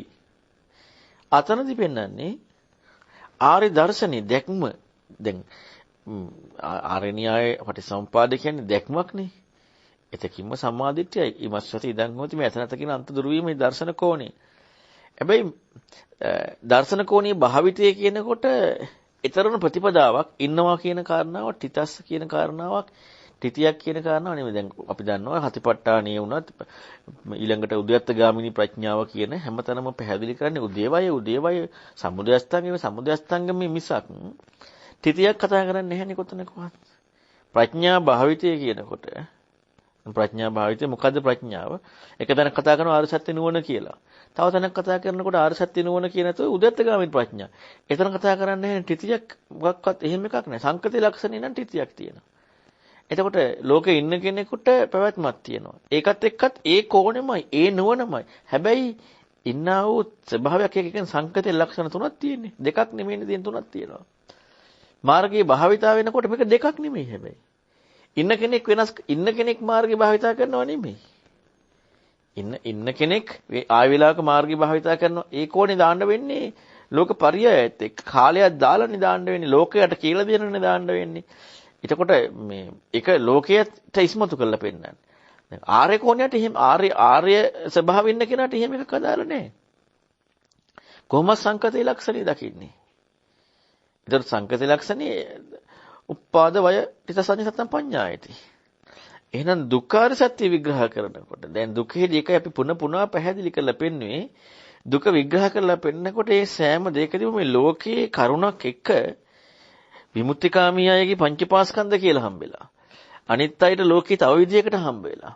මොන විදියකට හම්බුණත් ලෝකේ හම්බවීමක්. හැබැයි ඒක දකින කෝණේ පටිසමුප්පාද වශයෙන් දකිනකොට අන්න ඒ දකින කෝණෙ දෙතර වෙනවා. හැබැයි හම්බවීමක් එක්ක. ඒකට ඒකයි කියන්නේ පිරිසිදු සෙවියුත්තක් කියලා. දැන් පංචපාස්කන්ධයේ උදේවය දකින්නවා කියලා කතා කරනකොට පිරිසිදු සෙවියුත්තක් කියන කතාවක් කතා කරන්නේ නැහැනේ. උදේවය දකින්නවා. උදේ කියනකොට හට ගැනීම, වය කියනකොට නැතිවීම. එතකොට එහෙනම් සමුදය ප්‍රහාණ නිරෝධය සාක්ෂාත් වීම. ඒකනේ භාවිතේ. ඒකයි භාවිතේ. හැබැයි ලෝකේදී දුක පිරිසිදු සෙවියුත්තක්. ඒක පිරිසිදු සෙවියුත්තක් කියන්න හම්බ වෙලා තියෙන. හැබැයි පිරිසිදු සෙවියුත්තක් කියලා හම්බ වෙනකොට ඒකේ දැක්ම කියනකොට සමුදයයි නිරෝධයයි හම්බෙලා. වෙන එකක් නෙමෙයි. හැබැයි පිරිසිදු සෙවියුත්තක්. එහෙනම් මේ ලෝකේ හම්බවීම කියන කෝණයත් එක්ක තමයි දුක්ඛාර සත්‍ය විග්‍රහය සම්පූර්ණයෙන් පෙන්වන්නේ. ඒකයි දුක යෝනිසෝ මනසිකාරය කරන්න කියන්නේ. දුක යෝනිසෝ මනසිකාරය කරන්න. දුක සමුදය යෝනිසෝ මනසිකාරය කරන්න. නිරෝධය යෝනිසෝ මනසිකාරය කරන්න. මාර්ගය යෝනිසෝ මනසිකාරය කරන්න. මේ හම්බ වෙන කාරණාවක් එක හොයන්න පෙන්වන්නේ. හොයන්න බුදුරණවහන්සේකට පැහැදිලි විග්‍රහයක් දීලා තියෙනවා. එහෙම නැත්නම් අපි මේ තියෙන දෙයට මේක බෙදන්න කිව්වොත් කොච්චර වරදිනවද බලන්නකෝ. දැන් එහෙම බලාගෙන ගියොත් එහෙම මේ දුක කියන දෙයට තියෙන දෙයක්. හරි මේක මෙහෙමයි වෙන්නේ. ඒක නැති වෙනවා. දැන් ඔය පරියා දෙක යන්න කිව්වොත් එහෙම කොච්චරනම් මේ භාග්‍යතුන් වහන්සේගේ අර්ථය විකෘතියකටපත් වෙනවද? තාත්විකව ඊතරීමක් වෙන්නේ නැහැනේ. තාත්විකවම එතන දෘෂ්ටි දුරු වෙන්නේ නැහැනේ. ඒකට ලේබල් කිරලක් විතර නෙවෙන්නේ. ඉතින් ඒ නිසා මෙන්න මේ විදිහට මේ ඒ දර්ශන කියන පැත්තයි ඊළඟට සංකතේ ලක්ෂණ තුනක් තියෙනවා කියන කාරණාවයි ප්‍රඥා භාවිතය කියනකොට තුනක් දැකීමක් දෙන්නේ නැති එකයි. හැබැයි මේවා තව එකක් නෙමෙයි කියන එකයි. මේක ආර්යයේ කෝණිය කියන එකයි. ඊළඟට ආර්යා අපි හිතමුන්න ආර්යයකට හම්බ වෙනවා. දැන් මං රාගයේ සේවනය කරනවා. ඊට පස්සේ මම රාගයේ සේවනය කරේ මම. ඊළඟට දැන් මං උදේවය දකිනවා. ඊළඟට මං ආයි දේශයේ සේවනය කරනවා. ආයි මං උදේවය දකිනවා. එහෙම නැහැනේ. අතීතයේ අනාගතයේ වර්තමානයේ පිළිබඳව කින්නු කෝස්මින් කතන්නු කෝස්මින් කිංහුත්වා කිම් භවිස්සාමි මේ විදිහට මේ අතීත අනාගතයේ පිළිබඳව තියෙන කාරණාව සේකයට නෑ. අකාලික බවනේ. දහම අකාලික බව හම්බ වුණා. දහම අකාලික බව හම්බ වෙද්දී ආයේ කාලික වූ දෙයක මම ඉන්නවා කියන එදිල්ලක් නෑ. මඤ්ඤිතයේ විතරයි තියෙන්නේ. ඒ මඤ්ඤිතයේ වැරද්දක් දර්ශන කෝණයත් එක්ක ඉස්මතු වෙලා එනවා. මඤ්ඤිතේ වැරදි කියලා. හැබැයි කාලික බවකට දෘෂ්ටිගතික වීමක් එදෙන්නේ නැහැ. හැබැයි ලෝකයේදී කාලය පැනවිලා. හැබැයි කාලය තුල දෘෂ්ටිය නැහැ. ධර්මීය අකාලික කියන කාරණා ඉස්මතු වෙලා. නමුත් අපි බලනකොට අපට ඒ කෝණේ එන්නේ නැහැනේ. අපි ඒ කෝණේ බලෙන් දාගත්ත ගියාට වැඩක් නැහැ. අපි මේ අපට එන්නට ඕන එහෙනම් මේ පෙන්නපු විග්‍රහ තුලින් ඒ යෝනිස මනසිකාර ඉස්මතු වෙන්න පරියාය. අන්න එතකොට තමයි මේ ලෝකයේ තියෙන මේ කෝණේ ඉක්මවල ආර්ය කෝණයට යමු වෙන්නේ. හැබැයි ලෝකයේ තියෙන කෝණේ ඉක්මවල ආර්ය කෝණයට යමු වෙනවා කියනකොට එතනදී ආර්ය කෝණයත් එක්ක බලනකොට තිබිච්ච ලෝකයේ කෝණයක් ඉක්මවලා නැහැ. අතීතේ මං හිටියද නැද්ද? අතීතේ මම හිටියේ ඕන සාස්වත දෘෂ්ටි. අතීතේ මම හිටියා. දැන් අපි හොතපන්න කෙනෙක් අතීතේ හිටියා. අතීතේ ඉන්නකොට මට ඒ වෙලේ තිබ්බ සාස්වත දෘෂ්ටිය. ඉතින් හිටිය කෙනාට සාස්වත දෘෂ්ටි තිබ්බා කියලා නියන්නේ. එහෙම එකක් දෙන්නේ නැහැ නේ ආරයට ගියාම. දැන් අපි හොතපන්නවා කියලා. අපි හිතමු කලින් ජීවිතේත් මේ ජීවිතේ මුල් කාලේ මේ ඊටාම දෘෂ්ටි තුල ඉඳලා ඊළඟට හොතපන්නවා කියලා. එතකොට මං අතීතේ හිටියා. එතකොට මට එහෙම දෘෂ්ටි තිබ්බා. එහෙම එකක් එනවද? එදෙන්නේ නැහනේ. එහෙම හිටියේ නැද්ද? යෙදෙන්නේ නැහනේ. කවුද එහෙනම්? යෙදෙන්නේ නැහනේ. මොකද්ද එහෙනම් ඒ උනේ? යෙදෙන්නේ නැහනේ. එහෙනම් බලන්න මේක අසාමාන්‍ය නේද? අසාමාන්‍යයි. හිතා ගන්න බැරි අසාමාන්‍ය ස්වභාවය. එහෙනම් මේ අසාමාන්‍ය ස්වභාවයකට ඒ අසාමාන්‍ය දහමක් වෙන්න පුත්තමයාගේ ස්වභාවයට යොමු වෙන්න අපට අසාමාන්‍ය ගතිය අවශ්‍ය වුණ නැති වෙයිද? අපට අසාමාන්‍ය ගතියෙන් අවශ්‍යතා ගතියේ යුක්ත බව වෙන්නට ඕනේ. ඒකයි අර ගහපති වග්ගයෙන් පැහැදිලි කරේ අච්චරිය අභූත කරුණු වර චිත්තගුහපති ළඟ තිබ්බා කියලා. තු චිත්තගුහපති ළඟ තිබ්බේ ඒ ඔක්කොම ගත්තොත් අනාගාමී වෙච්ච එක තිබ්බ අච්චරිය අභූත ගති. සාමාන්‍ය යාට වඩා ආශ්චර්ය අභූත. දැන් අපට හිතෙන්නේ අනාගාමීගේ විශේෂ කෙනෙක් කියලා. එහෙම නෙමෙයි. එතන පැහැදිලි කරලා පෙන්නන්නේ. ඒ ඔක්කොටම එකයි. හොතපන්න අය නම් එයාට ආශ්චර්ය අද්භූත කරුණු තියෙනවා. සාමාන්‍ය කෙනාට ආශ්චර්ය අද්භූත. එහෙනම් අන්න ඒ ආශ්චර්ය අද්භූත හැකියාවක් ඒ කෙනාගේ ඉස්මතු වෙන වැඩපිළිවෙලක් තියෙන බිල තමයි ආශ්චර්ය අද්භූත ධර්මයකට යොමු වීම කාරණාවත් ඉස්මතු වෙන්නේ. ඉතින් ඒ නිසා ඇත්තටම අපි ඔන්න ඔය විදිහට කරුණ තමයි අපට මේ යෝනිස මනසිකාරය කරන්නට එන්නට ඕන නැත්තේ. ඇයි අපට කරුණු මේ අපටම මේකේ කාරණාව මොකද්ද කියන එක ඉස්මතු වෙන්නට ඕනේ. අපි සංකාරයෙන් මේකයි විඥානය මේක ආශෝක වේන සංකාරය බේන් විඥානය. ඕක හම්බෙන්නේ නෙමෙයි ඕන නැත්තේ.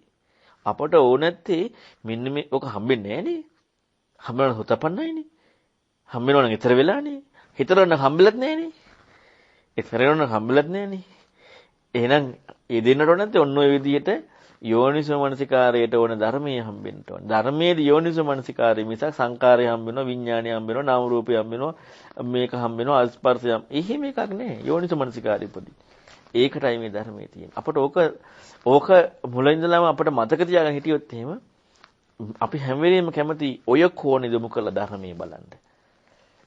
ඒ කෝණ යොමු කරලා බලනකොට අපි ඒක මොකද්ද මේ තියෙන්නේ කියලා ලේබල් එකකට ඒකේ මේකයි මේ පැහැදිලි කරන්න කියලා හම්බ වීමකට යන්නේ නෑ.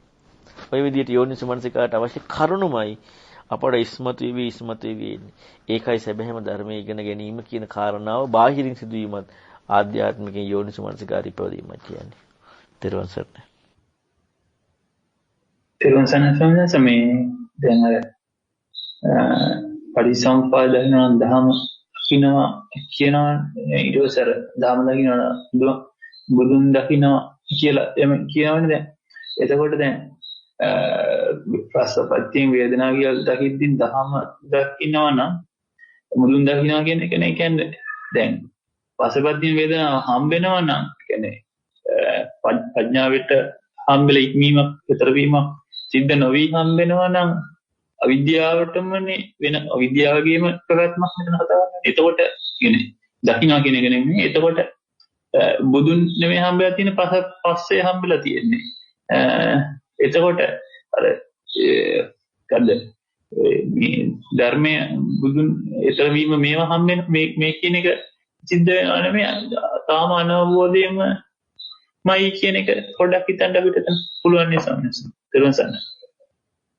තෙරුවන් සරණයි. ඒක ඇත්ත. තවත් දෙයක් අනවබෝධය කියලා කියන හම්බෙලත් නැහැ. ඒ කියන්නේ එච්චරටම කියන්නේ අනවබෝධය කියන එක හම්බෙලත් නැහැ. අනවබෝධය තුලම ඉන්නවා. පස්සේයි වේදනාවයි හම්බෙලා බුදුරණවහන්සේ හම්බෙලා නැහැ. බුදුරණවහන්සේනේ හම්බෙන්නේ නැත්තේ. හැබැයි බුදුරණවහන්සේ කියන්නේ පස්සේ වේදනාව නෙවෙයි. බුදුරණවහන්සේ කියන්නේ තථාගතස බෝධින් අරහන් සම්මා සම්බුදු ජේත සම්පන්න සුගත ලෝකීදු. අර මේ අපි කතා කරේ බ්‍රහ්මා සූත්‍ර කතා කරනකොට තථාගතස බෝධින් කියලා හම්බෙනවා ශ්‍රේකයට ලෝකයට හම්බෙන්නේ කීර්තිසද්දෝ. කීර්තිසාවයක් තියෙනවා අරහන් සම්මා සම්බුදු ජේත සම්පන්නෝ කියලා. ඒක කීර්තිසාවය. ඒක කීර්තිරාවේ අරක බෝධිය. එතකොට බලන්න බුදු ගුණම දකින්න කෝණ දෙක. එකක් කීර්තිරාවකින් දකිනවා, එකක් කෝණයකින් දකිනවා. දැන් අපට පස්සපච්ච වේදනා හම්බුණා කාගේද? අර කීර්තිරාවයකින් ආව අරහන් සම්මා සම්බුදුරයන් වහන්සේගේ ධර්මයේ. කාගේද? අර කීර්තිරාවයක් තිබ්බේ. අරහන් සම්මා සම්බුදු ජයන සම්පන්න වූ බුදුරයන් වහන්සේ. අන්න ඒ කෙනාගේ ධර්මයේ තමයි මොකද පස්සපච්ච වේදනා කියන්නේ. දැන් හම්බුනේ මොකද්ද? කීර්තිරාවෙන් හම්බෙච්ච බුදුරන් වහන්සේ මෙතන දාගන්න ඕන පස්සපච්ච වේදනා හම්බෙලා. ඊතර වීම හම්බුනේත් නෑ, බුදුරන් වහන්සේ හම්බුනේත් නෑ, අවබෝධයෙන් හම්බුනේත් නෑ, පස්සපච්ච වේදනා හම්බුණා ලෝකේ තියෙන විදිහනේ. අන ලෝකයේ හම්බුණා. ඒක කිව්වේ අර කීර්තිරාවෙන් ආව කීර්තිරාවයක් තිබුණේ අරහංස අන්නේ උත්තරමයි කිව්වේ. ඔච්චරයි හම්බෙන්නේ. හැබැයි බුදුරන් වහන්සේ හතාගස බෝධින් කියනකොට පස්සපච්ච වේදනා ප්‍රඥාවෙන් දකිනකොට පස්සපච්ච වේදනා බව නෙමෙයි හම්බෙන්නේ ඊතර වීමක්. ඒ විද්‍යාවනේ. පස්සපච්ච වේදනා කියලා හම්බෙන්නේ ප්‍රඥාවටනේ. දකින්න විද්‍යාවනේ. ඥානයේනේ ඊතර වීමක් හම්බෙනවා. පස්සපච්ච වේද බුදුන් දැක්කේ. පස්සපච්ච වේදනා කියනවා දැක්කනම් පැවැත්මනේ. යමෙක් දහම දකිදොම වොන් දකි. ඒ කවුද බුදුන්? තථාගතස බෝධින් අරහන් සම්මා සම්බුද්ධෝ. දැන් කීර්තිරාවකින් ආව අරහන් සම්මා සම්බුද්ධ බවද? නෑ තථාගතස බෝධින්. තථාගතයන් වහන්සේගේ බෝධි අරහන් සම්මා සම්බුද්ධෝ උජ්ජජන සම්පන්නෝ. ඊළඟට ඒ ධර්මය අසාත්තං සබ්බඤ්ඤණ කේවල පරිපූර්ණ ආදිකල්යන මජ්ජේ කල්ලන පරිවසන කල්ලන අන්න ඒ දහම. ඊළඟට තථාගත ශ්‍රාවක සුපටිපන්න අන්න ඒකයි හම්බෙන්නේ. නැති වුණොත් එහෙම අපට හම්බ වෙන්නේ කාලික දැන් බලන්න පස්සපච්චය වේදනා. ඕන පස්සේ එකක් වේදනාව එකක්. මේකයි තියෙනවා මේක තියෙනවා. ඊළඟට දැන් දෙකක්නේ. දෙකක් කියනකොට දෙකක් කතා කරනකොට කාලික බව වේදිලානේ. ඒතර කාලික බවක් ගිහිල්ලා ඊළඟට ඊතර වීමක් කෝ ඊතර වීම. දැන් හම්බ වෙලානේ තියෙන විදිහක් නේ. තියෙන විදිහ. තියෙන දෙයක් හම්බ වෙලා. එතකොට එහෙනම් බලන්න මේ කොහොම ඒ කියන්නේ මේක භාග්‍යතුන් වහන්සේ කොහොමද උනනද මන්දා. ඒ කියන්නේ බුදුරන් වහන්සේට හිතා ගන්න බෑ මේ විදිහේ මේ ගැළපිලි දෙයක් නෙමෙයි මෙහෙම හිතන්න ඕන දෙයක් මේක දෙන්න පුළුවන්ද කියලා හිතා ගන්න බෑ. මේ විදිහේ වචන ටිකක් ගලපලා මේ විදිහේ කෝණයක් එක්ක මේ සියලු මේ පర్యాయවල එක්ක මෙහෙම දෙන්න පුළුවන් මෙහෙම කියලා දෙන්න පුළුවන් කෙනෙක් ලෝකේ ඉඳීවිද? හිතන්න බෑ. එහෙම කෙනෙක් ලෝකේ නැහැ. ඒ නැති කෙනා තමයි බුදුරන් වහන්සේ. එහෙම කෙනෙක් හම්බ වෙන්නේ නැහැ කියලා. ඒ කියන්නේ ආශ්චර්ය අද්භූත කියන්නේ ලෝකේ කිසි කෙනෙකුට කියලා දෙන්න බැරි දෙයක්. ලෝකේ කිසි කෙනෙකුට කතා කරලා දෙන්න බැරි දෙයක්. ඒ දේ කරා. ඒ නිසා බුද්ධයි. අන්න ඒක තමයි බුදුරන් වහන්සේ කියන්නේ. අන්නේ සද්ධාවාට ගන්නවා. අතහගතස්ස බෝධින් අරහං සම්මා සම්බුද්ධ. ආන් අර කීර්තිරාවෙන් ආ බුදුරන් වහන්සේ කියන කාරණාව ඒක නෙවෙයි අතහගතස්ස බෝධි කියන එකත් එක්ක. ඉතින් ඒ නිසා අන්න ඒකයි හම්බ වෙන්න ඕන නැති. හැබැයි හම්බ වෙන්න මොකද්ද උපදින්න ඕන නැති? ධර්මය අහලා යෝනිසෝ මනසිකාරය. එතකොට හම්බ වෙනවා අතහගතස්ස බෝධින් අරහං සම්මා සම්බුද්ධ. යෝධම්මං පස්සේසෝ මං පස්සති. ඔන්න ඔය ටික ඔක්කොම ඒකත් එක්ක හම්බ. මොනවත් ලැබිලාද? නෑ බුදුරන් වහන්සේ හම්බුණා. අපට මොනවද ලැබුණා නම් මමනේ ඉන්නේ. අන්න සක්කාදිට්ඨිය දුරු වෙන්නේ නෑ. එහෙනම් සක්කාදිට්ඨිය දුරු වීම, ඊතර වීම, මට මුකුත් නොලැබීම, බුදුරන් වහන්සේව හම්බ වීම, අවබෝධයටපත් වීම. ඔන්න ඔය කරුණ තමයි ඉස්මතු වෙලා ඉන්නේ. කොහොම පැඩපිළිවෙලක්ද? වෙන වචන දෙයක් දෙන්නේ. ඒක බුදුරණවහන්සේට දුන්න වචන ටික විතරයි. ඒකේ වහගත්ත ටික තමයි අපිට අර යන්න වෙන්නේ. මේක නෙමෙයි මේ කියන්නේ. මේක නෙමෙයි මේ කියන්නේ කියලා වහගත්ත ටිකයි අරින්න වෙන්නේ. හැබැයි ඒක අරගන්න වෙන්නේ අපේ දියුණු මට්ටම් එක්ක නැත්තම් අරින්න බෑ. නැත්තම් කොහොමද මේ ඒක තේරුම් ඒකට යමු වෙන්නේ? බෑ යමු වෙන්නේ. ඒ මට්ටම් දියුණු වෙන්නට ඕනේ. දැන් මෙහෙම ධර්මයේ කතා කරනකොට ඒකේ ඕනකම ඉස්මතු වෙලා ඉන්නේ. ඒකේ අවශ්‍යතාවය ඉස්මතු වෙලා ඉන්නේ. මේ හෙවිල්ල එච්චර හෙවිල්ලක් තියෙන්නට ඕනේ. එහෙනම් ඒ හෙවිල්ලම ප්‍රකට වෙලා එනකොට අන්නේ හෙවිල්ලත් එක්ක දෙයක් නොලැබීමෙන්මයි පීතිය හම්බ වෙන්නේ. එහෙනම් ඒ කතාව තුළ මෙතර වීම කියන කාරණාව ඉස්මතු වෙලානේ. දෙයක් ලැබීමෙන් දෙයක් කියන කාරණාව හිතන්න එපා මේ අපිට මේ ලොකු මොකක්වත් නෑ. අවිජ්ජාපච්චය සංඛාර කියන දේ හම්බුණා. පස්සපච්චය වේදනා කියන දේ හම්බුණා. එක දෙයක්. ඊළඟට නැත්තම් සංකාර විඤ්ඤාණ නාම රූප කියන දේ හම්බුණා. අනිත්‍යයි කියලා අනාත්තයි කියලා දේ හම්බුණා. පංච උපාස්කන්ධ අනාත්තයි කියන දේ හම්බුණා. පංච උපාස්කන්ධ අනිත්‍යයි කියන දේ හම්බුණා. ඊළඟට ආර්ය සත්‍ය නෝන මේකයි කියන දේ හම්බුණා. දේවල් ඒව තමයි දේවල් කියන්නේ. ඊතර වෙලා නැහෙනේ. දේ හම්බෙලානේ මට. අන්න ඒව හම්බ නොවි. ඊතර වීම කියන පర్యాయයට දුන්න විග්‍රහය ආර්ය සත්‍ය නෝන. ඊතර වීම කියන පర్యాయය දකින්න කෝණයට දුන්න විග්‍රහය පටිච්චසමුප්පාද නෝන. අන්න පස්සපච්චය වේදනා කියන්නේ අන්න ඒක ඒතකොට බුදුරණවහන්සේවයි හම්බෙලා තියෙන හතාගතස බෝධින් කියන එක. ඉතින් ඒක අපි මෙතර මේකට උත්සුකයක් අපි තුළ තියෙන්නට ඕනේ. නැත්තම් අපි දැන් මේ කරුණු සමහරලාට මේව කතා කරනකොට අපට අමාරුයි. මේ දැන් භාග්‍යතුන් වහන්සේ පෙන්නලා දෙනවනේ බික්කුණු පස්සේ සූත්‍රයේ මේ හතිපට්ඨානෙ භාවිතා කරන සේකේකටත් කායික නම් කමන්නේ කියකිනේ. මානසික දර්ශයක් එනවා කියලා. මානසික දර්ශයක් එනවා. ඉතින් මේ භාවිතා කරන කෙනෙකුට පිහිටලා වඩන්න කියනවා ඊට පස්සේ. එහෙම කෙනාටත් එහෙමනම් අනික් කෙනාට කතා කරන දෙයක් නැහැ. හැබැයි එල්ලෙන්න ඕනේ ශ්‍රද්ධාවේ. වෙන දෙයක නෙමෙයි. එල්ලෙන්න ඕනේ අන්න අර වසුපැටියා අර මේ මොකේද මේ අර ගෝපාලකද කොයි සූත්‍රය තියෙන්නේ. වසුපැටියා එල්ලෙන්න පස්සේ දුවනවා. එයා එල්ලෙන්නේ කොහොනේ?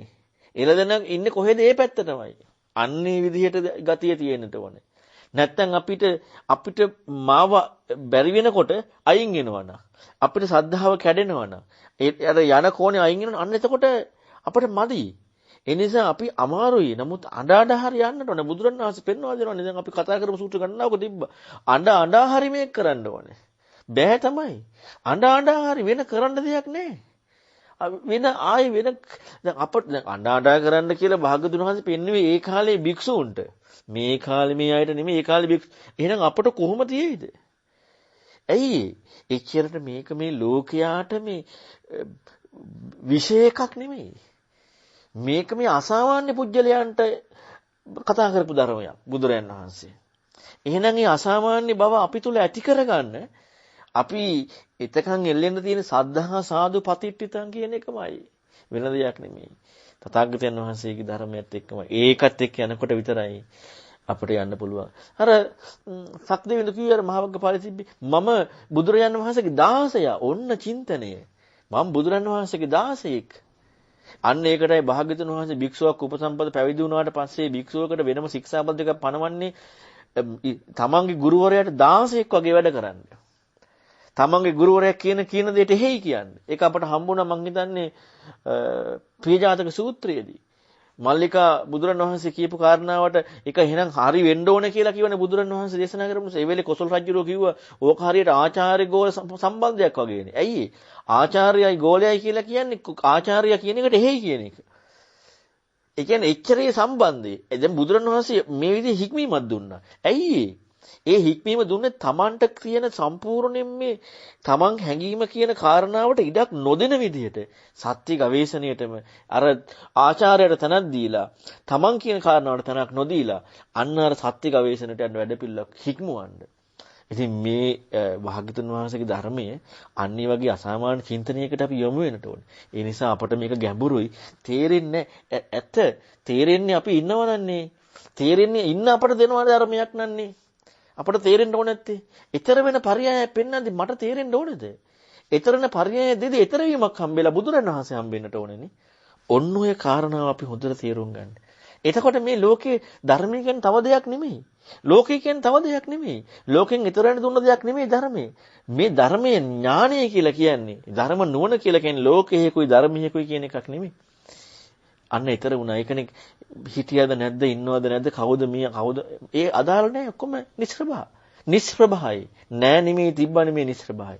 ඔන්න ඔය නුවණ මේ ධර්මයේ තුල දින විදිහටයි මේ ගම්භීර ධර්මයක් භාග්‍යතුන් වහන්සේ පෙන්වුවේ. ඉතින් ඒ නිසා හොඳට හිතලා බලන්න අපි එහෙනම් මේ ලෝකෝත්තර දහම් පරියායක් පෙන්නපු ධර්මයේ කොහොම කෝණකින් ඉගෙන ගන්න ඕන වෙයිද?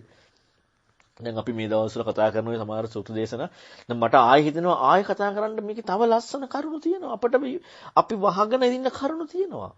ඒවා ඉස්මතු වෙන්නේ අපට අපි තුල ශ්‍රද්ධාව වැඩි වෙන්න. ඉස්මතු වෙන්නේ. තථාගතයන් වහන්සේට ලං වෙන්න. නැති වුණොත් එහෙම අපි හැම වෙලෙම තමන්ගේ දෘෂ්ටි දාලා වහ ගන්නවා. ඉතින් ඒ නිසා ඇත්ත දහම දැක්කොත් බුදුන් දකින්නේ. දහම දැක්කොත් බුදුන් දකින්න. අර ඒ බුදුන් හැබැයි කීතිරාවේ කියලා දාගත්ත කෙනා තථාගතයන් බෝධින් එකයි බුදුන් හම්බෙන්නේ. තෙරුවන් සරණයි. තෙරුවන් සරණයි සර් ප්‍රශ්න නැතිනම් මේ පොඩ්ඩක් කතා කරන්න මේ අර දැන් ඇත්තටම ප්‍රඥාවෙන් දකිමින් කරනවා නේද?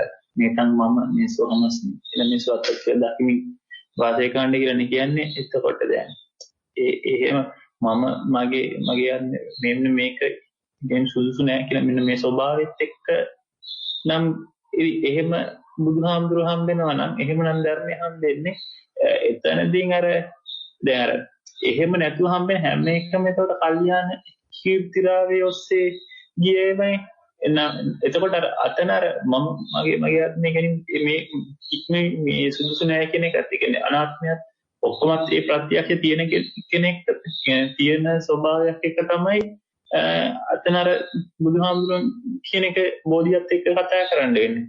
එහෙම නැතුව දැන් අර අපි කොච්චර කොයිනේ වචන කෝටියකින් හිතුවත් මොනවා කරත් ඒක අර අපේ හිතෙන්ම අපි හිතිලා හිතන එකෙන් පිනක් වෙයි. ඉතින් පිනක් නම් තියෙනවනේ අනිවාර්යයෙන්. නමුත් අර පොඩිම කිව්වත් අර ජරා වස්ත්‍රයක් ඇඳෙව්වා කියන්නේ හිතටනේ ඒකම තමයි කරලා තියෙන්නේ. නමුත් අර ඒක අර හොඳයි වගේ පේන හින්දා එයාට ඒක හිතන කෙනාට තේරෙන්නේ දැන් ලොකු දෙයක් කරනවා කියලා. නමුත් අර එහෙම නැතුව ඒ සම්මුනේ අර කල්යාණ කීර්තිලාවෙන්ම ඉන්නේ සොන්නස්. මේ ප්‍රශ්න දින්න පොඩ්ඩක් එහුසන්. ඔව් ඒක ඇත්ත. මොන කෝටියක් වචන කතා කරලා දෙන්නත් කල්යාණ කීර්තිය. ඇයි තන් නේතම් මම කියද්දි නම් තථාගත බෝධින් හම්බ වෙන්නේ. තන් ඒතම් මම වෙද්දිනේ කල්යාණ කීර්තිරාවේ එක් කතා කරන්නේ. කල්යාණ කීර්තිරාවය කොහෙද? පිටින් ඇහිච්ච චක්කු විඤ්ඤේ යේසු, සෝත විඤ්ඤේ යේසු. එහෙමනේ හම්බෙන්නේ අර විමර්ශක සූත්‍රය පැහැදිලි කරන්නේ. ඒතකොට ඒක හම්බෙන එක අමූලිකානේ. හැබැයි ස්වර්ගයන්ට හේතු වෙනවා. හැබැයි ඒ වුණාට අවබෝධය කියන එක වෙන එකක්. එතකොට තන්නේතම් මම කියන එකත් එක තමයි තථාගත බෝධිය කියන එක හම්බෙන්නේ. තථාගතයන් වහන්සේගේ බෝධිය අරහන් සම්මා සම්බුද්ධෝ කියන එක. කීර්තිරාවයක් එක්ක හම්බෙනවා මට. මම ඉඳලා. සක්කාය දිට්ඨි දුරු වෙලා නැහැ. තන්නේතම් මම වෙලා නැහැ. ඒතම් මම වෙලා.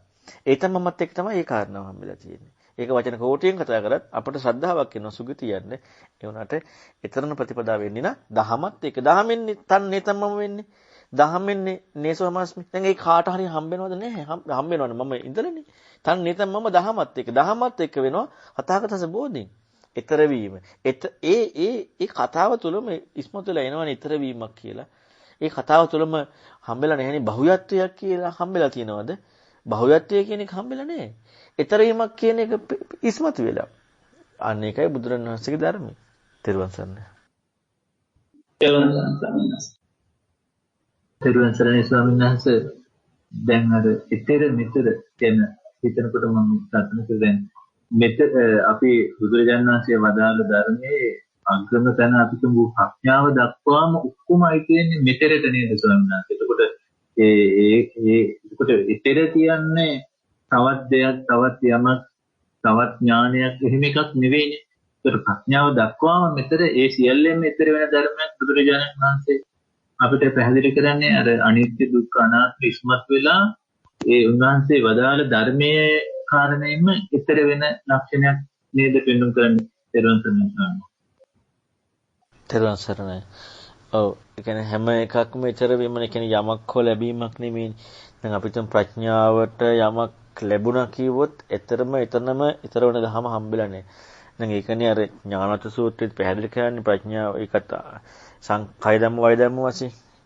ඊළඟට මේ ඉන්ද්‍රිය ධර්මයන් සමුදය අස්තංග මාසාද ආදීන නිස්සරණ වශයෙන් දකින්නවා කියලා සෝතපන්න වෙනකොට. ඒ කියන්නේ ඒ බවම හම්බ වීමෙන්මයි සත්‍යනායට එල්ල තියෙන්නේ. වෙන එකකින් නෙමෙයි. ඒ කියන්නේ මාර්ගයටත් භව්‍යත්වයක් හම්බ නොවීමෙන්මයි සම්මාදිටට ඇවිල්ලා තියෙන්නේ. එතකොට හැබැයි ඊතර වෙලා නැහැ. නාම රූප විඥාන ක්‍රියාකාරීත්වයේ දැන් නාම රූප විඥාන ක්‍රියාකාරීත්වයේ තියෙනකම් පඤ්ඤාචරයක් ප්‍රඥාචරයකින් හම්බ වෙන්නේ තියෙන නාම රූප විඥාන කියලා. නාම රූප විඥාන කියලා හම්බ වීම ප්‍රඥාචරය. නාම රූප විඥාන ක්‍රියාකාරීත්වය හම්බුනේ නැත්තම් එහෙම යෙදුන්නේ නැත්තම් ප්‍රඥාචරයක් ප්‍රඥාවේ හැසිරීමක් හෙදෙන්නේ නැහැ. අන්න ඊතර වුණා. එතකොට ආයේ මොකකින්ද මොකද්ද ඉදිලා නැහැ. සියල්ලක්ම මෙතර. ඒ කියන්නේ ඊතර වෙන මගට කතා කරනෝනේ අනිත්‍ය සංකත පටි මොකද්ද මේ කර්මක්ඛය පිණිස පවතීම. කර්මක්ඛය පිණිස පවතින චේතනාව. එතකොට ඒකෙදි චේතනාවක් නැහැ කියන්නේ නැහැ කියනකොට සකස් වීමක් නැහැ නේ එහෙනම්. එහෙනම් සකස් වීම නැහැ කියනවා නිවිලානේ. නිවිලා නැහනේ. නිවිලා නැහැ. නිවුන් නැත්තම් හැබැයි ඒ දෙක අපි මේ හැම එකම දකින්න ඕන නැත්තේ ඒ කෙනා එක ඕන යනවා. පෘතජ්ජනයා සෝතාපන්න කෙනා රහත් කෙනා දකින්න විදිය. සෝතාපන්න කෙනා පෘතජ්ජනයා සේකයා රහතන් වහන්සේ දකින්න විදිය. ඔන්න ඔය කෝණ ටික එන්නට ඕනේ. එහෙම නොවුනොත් එහෙම අපි මේ පෘතජ්ජනයාට තියෙන සිද්ධාන්ත දකින්න කෝණෙමයි සියල්ලන්ටම. එහෙම වුණොත් වරදිනවා. මේ දකින්න කෝණනේ මේ වෙනස් වෙන්නේ. ඉතින් ඒ නිසා ලෝකේ පරයයත් එක්ක අපි හොඳට ඒ ඊතරණ පරයය ඉස්මතු වෙන තැන් බලනකොට සම්පූර්ණයෙන්ම මේ සියල්ලම ඊතර වීමක්. හැබැයි නෑ නෙමෙයි. නැති වුණත් නෙමෙයි. ඊතර වීමක්. තෙරුවන් සරණයි. තෙරුවන් සරණයි මේ එතන හරි ටිකක් ගැඹුරුම තැන කතා කරගෙන ඉන්න අපිට එතන අර දැන් ඥාන 77 ඒ කියන්නේ යම් තිස්සතං ධම්මත්‍ති ඥානං තම්පි කය ධම්මං වය ධම්මං විකාර ධම්මං නිරෝධ ධම්මන්ති ඥානං කියන්නේ. එතන අනිච්චං සංකතං පටිසම්පන්නං කියලා අය දාන්න දෙයක් නෑනේ ස්වාමීන් වහන්සේ. මොකද එහෙම දාන්න අවශ්‍යතාවයක් එන්නේ නෑනේ. මොකද ඥානය ඒකත් අර ඉක්මවනවා කියන එකනේ හම්බෙලා තියෙන්නේ. නමුත් ඒක ආය මෙහෙමයි කියලා අර අල්ලන්නම ඥානය මේකයි කියලා අල්ලන්න අවශ්‍යතාවයක් නැතිකමම අර ඒ ඥානයත් ඉක්මවන බව කියන ඥානෙදී. අපේ ඥානය මට කියන්න හරියටම එන්නේ නැහැ වචන. ඒ කියන්නේ ඥානය මේ කියන්නේ ඥානයක් කියන්නේ ඥානයක් නේ. එතකොට ඉතින් ඒක මේ අය අල්ලලා මෙහෙමයි කියලා පණවීමක් අවශ්‍ය නැහැ නේ. එතකොට ඒ හැබැයි ඥානයක් පාවිච්චි වීමත් ඉක්ම වෙනවා කියන එක නේද එතනින් පොඩ්ඩක් කියන්නේ. ඒතරත් අපි දැක්කා ඒ වචන තුන නොදන්න විගම්නුන්ට මගේ ආරෙන්නේ නැහැ නේ. එතකොට එහෙම නොදන්නත් ඒක යම් හේතුවක් තියෙන නිසා පොඩ්ඩක් පැහැදිලි කරන්න. ඊළඟ සන්න ඒක ඇත්ත. මොකද හේතුව දැන් අපි ගත්තොත් පටිච්චසමුප්පාදය කියනකොට අපි ඒක දැන් ගත්තොත් වේදනාව. අනිච්චං සංකතං පටිච්චසම්. කය ධම්මං වය ධම්මං විරාග ධම්මං. අපි අනිච්ච සංකත පටිච්චසමුප්පන්න. අයි වේදනාව කියන කාරණාව ඥානයක් හැටියට ආර්ය න්‍යාය දැක්කනම් එතන කතා කරන දෙයක් නේ අනිච්චං සංකතං පටිච්චසමුප්පන්නං කියලා. ඇයි? පස්සපච්චය වේදනාව. වේදනාව කතා කරනකොට අනිච්චං සංකතං පටිච්චසමුප්පන්නං. කය ධම්මං වය ධම්මං විරාග ධම්මං. දැන් ඥානය කියන්නේ මොකද්ද? ඥානය කියන්නේ හම්බවීමක් නෙවෙයිනේ. ඥානය කියන්නේ ලැබීමක් කියන එක නෙවෙයිනේ. ඥානය කියලා කියන්නේ ඒ දැකීමේ නුවණ කියන එක. ඒකට අනිච්ච සංකත පටිච්චසමුප්පන්න කියලා නෙමෙයි යොදන්න තියෙන්නේ. ඒක යොදන්න නම් ඒක යෙදීම තුලින්ම අනිච්ච සංකත පටිච්චසමුප්පන්න බව දැකීමක් ඉදිලා නැහැ. දැකීමක් යෙදිලා නැති නිසා නික ආයොදන්න වෙන්නේ. අන්න ඒතකොට ඥානය කියන එක බලන්න අර මේ හම්බවීමක් කියන කාරණාව නෙමෙයිනේ. කය ධම්ම වය ධම්ම විරාග ධම්ම නිරෝධ ධම්ම. ඔන්න දකින්න නුවණ. ඥානයේ කය ධම්ම වය ධම්ම විරාග ධම්ම. දැන් බුදුරණවහන්සේ කොතනකවත් මේ දැන් අපි ගත්තොත් නාම රූප විඥාන ක්‍රියාකාරීත්වයේ තියෙනකන් ජායතජ ජීයතජ මියතජ චවතජ මේවා ටික විග්‍රහ කරනවානේ. දැන් නාම රූප විඥාන ක්‍රියාකාරීත්වයේ කතා කරන තැනදී පටිසමුප්පාද න්‍යාය කතා කරන තැනකදී ඔය අර ටික කතා කරන්නේ නැහැනේ. ආර්ය න්‍යාය කතා කරනකොට ඒ එකක්වත් කතා කරන්නේ නැහැනේ. ඒවා යෙදෙන්නේ මේක නොදකින්න තාක්කල්. මේක දකින කෝණේ සංකත කෝණේ. ඒ දේවල්. හැබැයි පටිච්ච සමුප්පාදය දැකීම සංකත බව දැකීම ඒ ඥානය ඒ දැකීම ඥානයනේ. ඒක කය ධම්මං වය ධම්මං නිරෝධ ධම්මං. ඒකට අනිත්‍ය සංකත පටිච්චසමුප්පන්න එහෙම දැම්මොත් ඒක ලෝකෝත්තර මගක් වෙලා නෑනේ. ඒක අහපව එහෙනම් තවත් එකක් වෙලා. දැන් ලෝකේ හම්බ වීම දෙන්නේ මේ සංකතේ ලක්ෂණය දකින්නේ. සංකතේ ලක්ෂණ දකින්න ලෝකේ හම්බ වීම. හැබැයි මේ ඥානීය අසංකතයක් නෙමෙයි. ඥානීය සංකතය. ඥානීය දකින්නේ අනිත්‍ය සංකත පටිසම්පන්න බව දැකපු එක. කය ධම්මං වය ධම්මං විරාග ධම්මං නිරෝධ ධම්මං කියන ඥානයත් එක්ක හම්බෙන්නේ. හැබැයි කය ධම්මං වය ධම්මං විරාග ධම්මං නිරෝධ ධම්මං කියනකොට දැන් අර න්‍යාය කියන එකයි දැන් අනිත්‍ය සංකත පටිසම්පන්න පෙන්වන යමක් එක්කනේ න්‍යාය පෙන්නකොට හේතුඵල න්‍යායනේ. අනිත්‍ය සංකත තිසස් සංසතම් පඤ්ඤායති කියලා හම්බවීමක් තියෙනවානේ. හැබැයි උපාද වය කියනකොට ඥානයක්. අන්නේ ඒ උපාද වය කියනකොට දැන් කය ධම්ම වය ධම්ම විරාග ධර්ම බවනේ හම්බෙලා තියෙන්නේ. දැන් ඉන්ද්‍රිය ධර්ම වල දකින්න කියන්නේ මොකද්ද? ඉන්ද්‍රිය ධර්ම වල දකින්න කියන්නේ සමුදය අෂ්ටාංගමේ ආස්වාද ආදින නිස්සරණය. තිතිය කියන මේ නැත්තම් මේ පවතිනවා කියන යමක් සංකතයි කියලා ඒ නිර්වචනයක් කියන එක නෙමෙයි. සමුදය අෂ්ටාංගමයත් එක්කයි මේ සියලු දේවල් කතා කරලා තියෙන්නේ. එහෙනම් සමුදය අෂ්ටාංගමේ කතා කරනකොට අන්න කය ධම්ම වය ධම්ම විරාග ධම්ම. ආස්වාදයේ ආදී නිස්සන්නේ කතා කරන ආස්වාදයේ කියන්නේ යමක් නිසා හටගත් සොම්නස කියන එකනේ. ආදීනම කියන්නේ ඒක අනිත්‍ය දුක අනාත්මයි කියන එකනේ.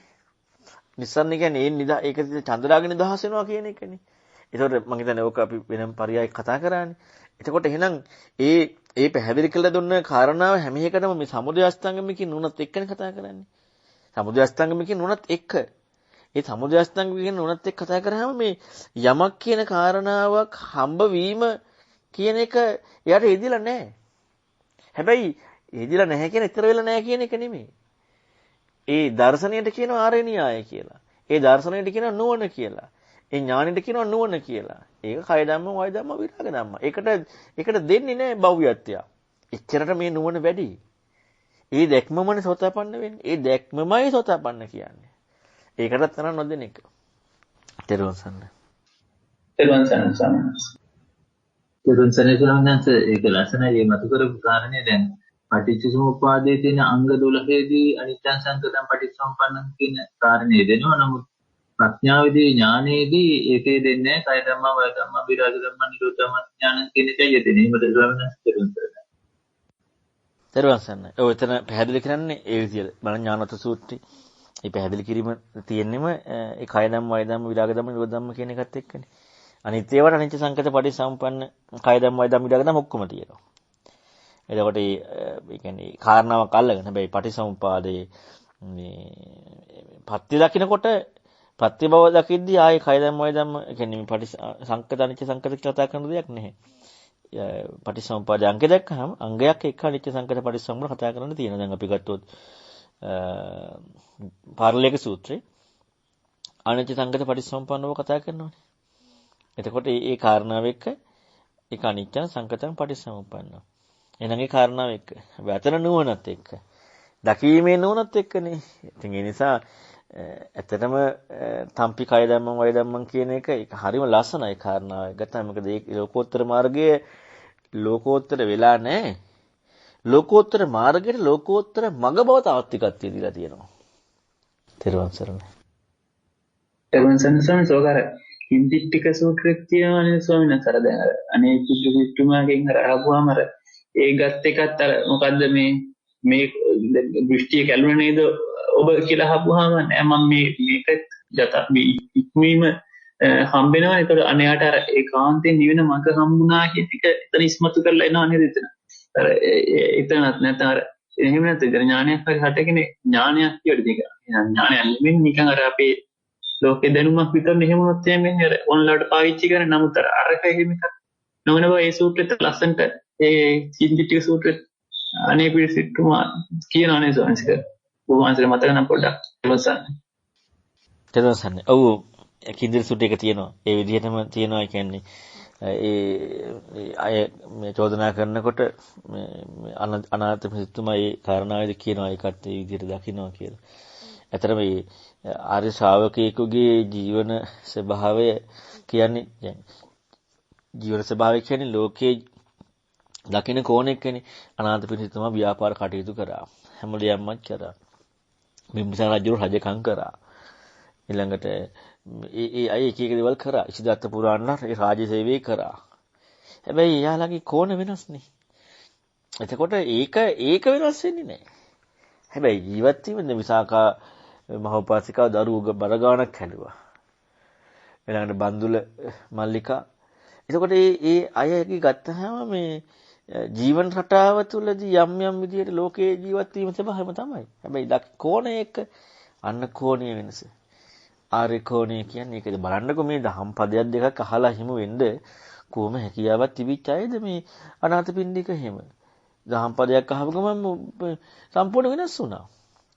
එච්චරටම එහෙනම් කොහොම අවධානයෙන් ඒක ඇහිලා තියෙනවද? ඉතින් ඒක නිසා මේ සියලු දෙනාටම ඒ නුවණ හිමම හම්බ වෙනවා. තෙරුවන් සරණයි. තෙරුවන් සරණයි.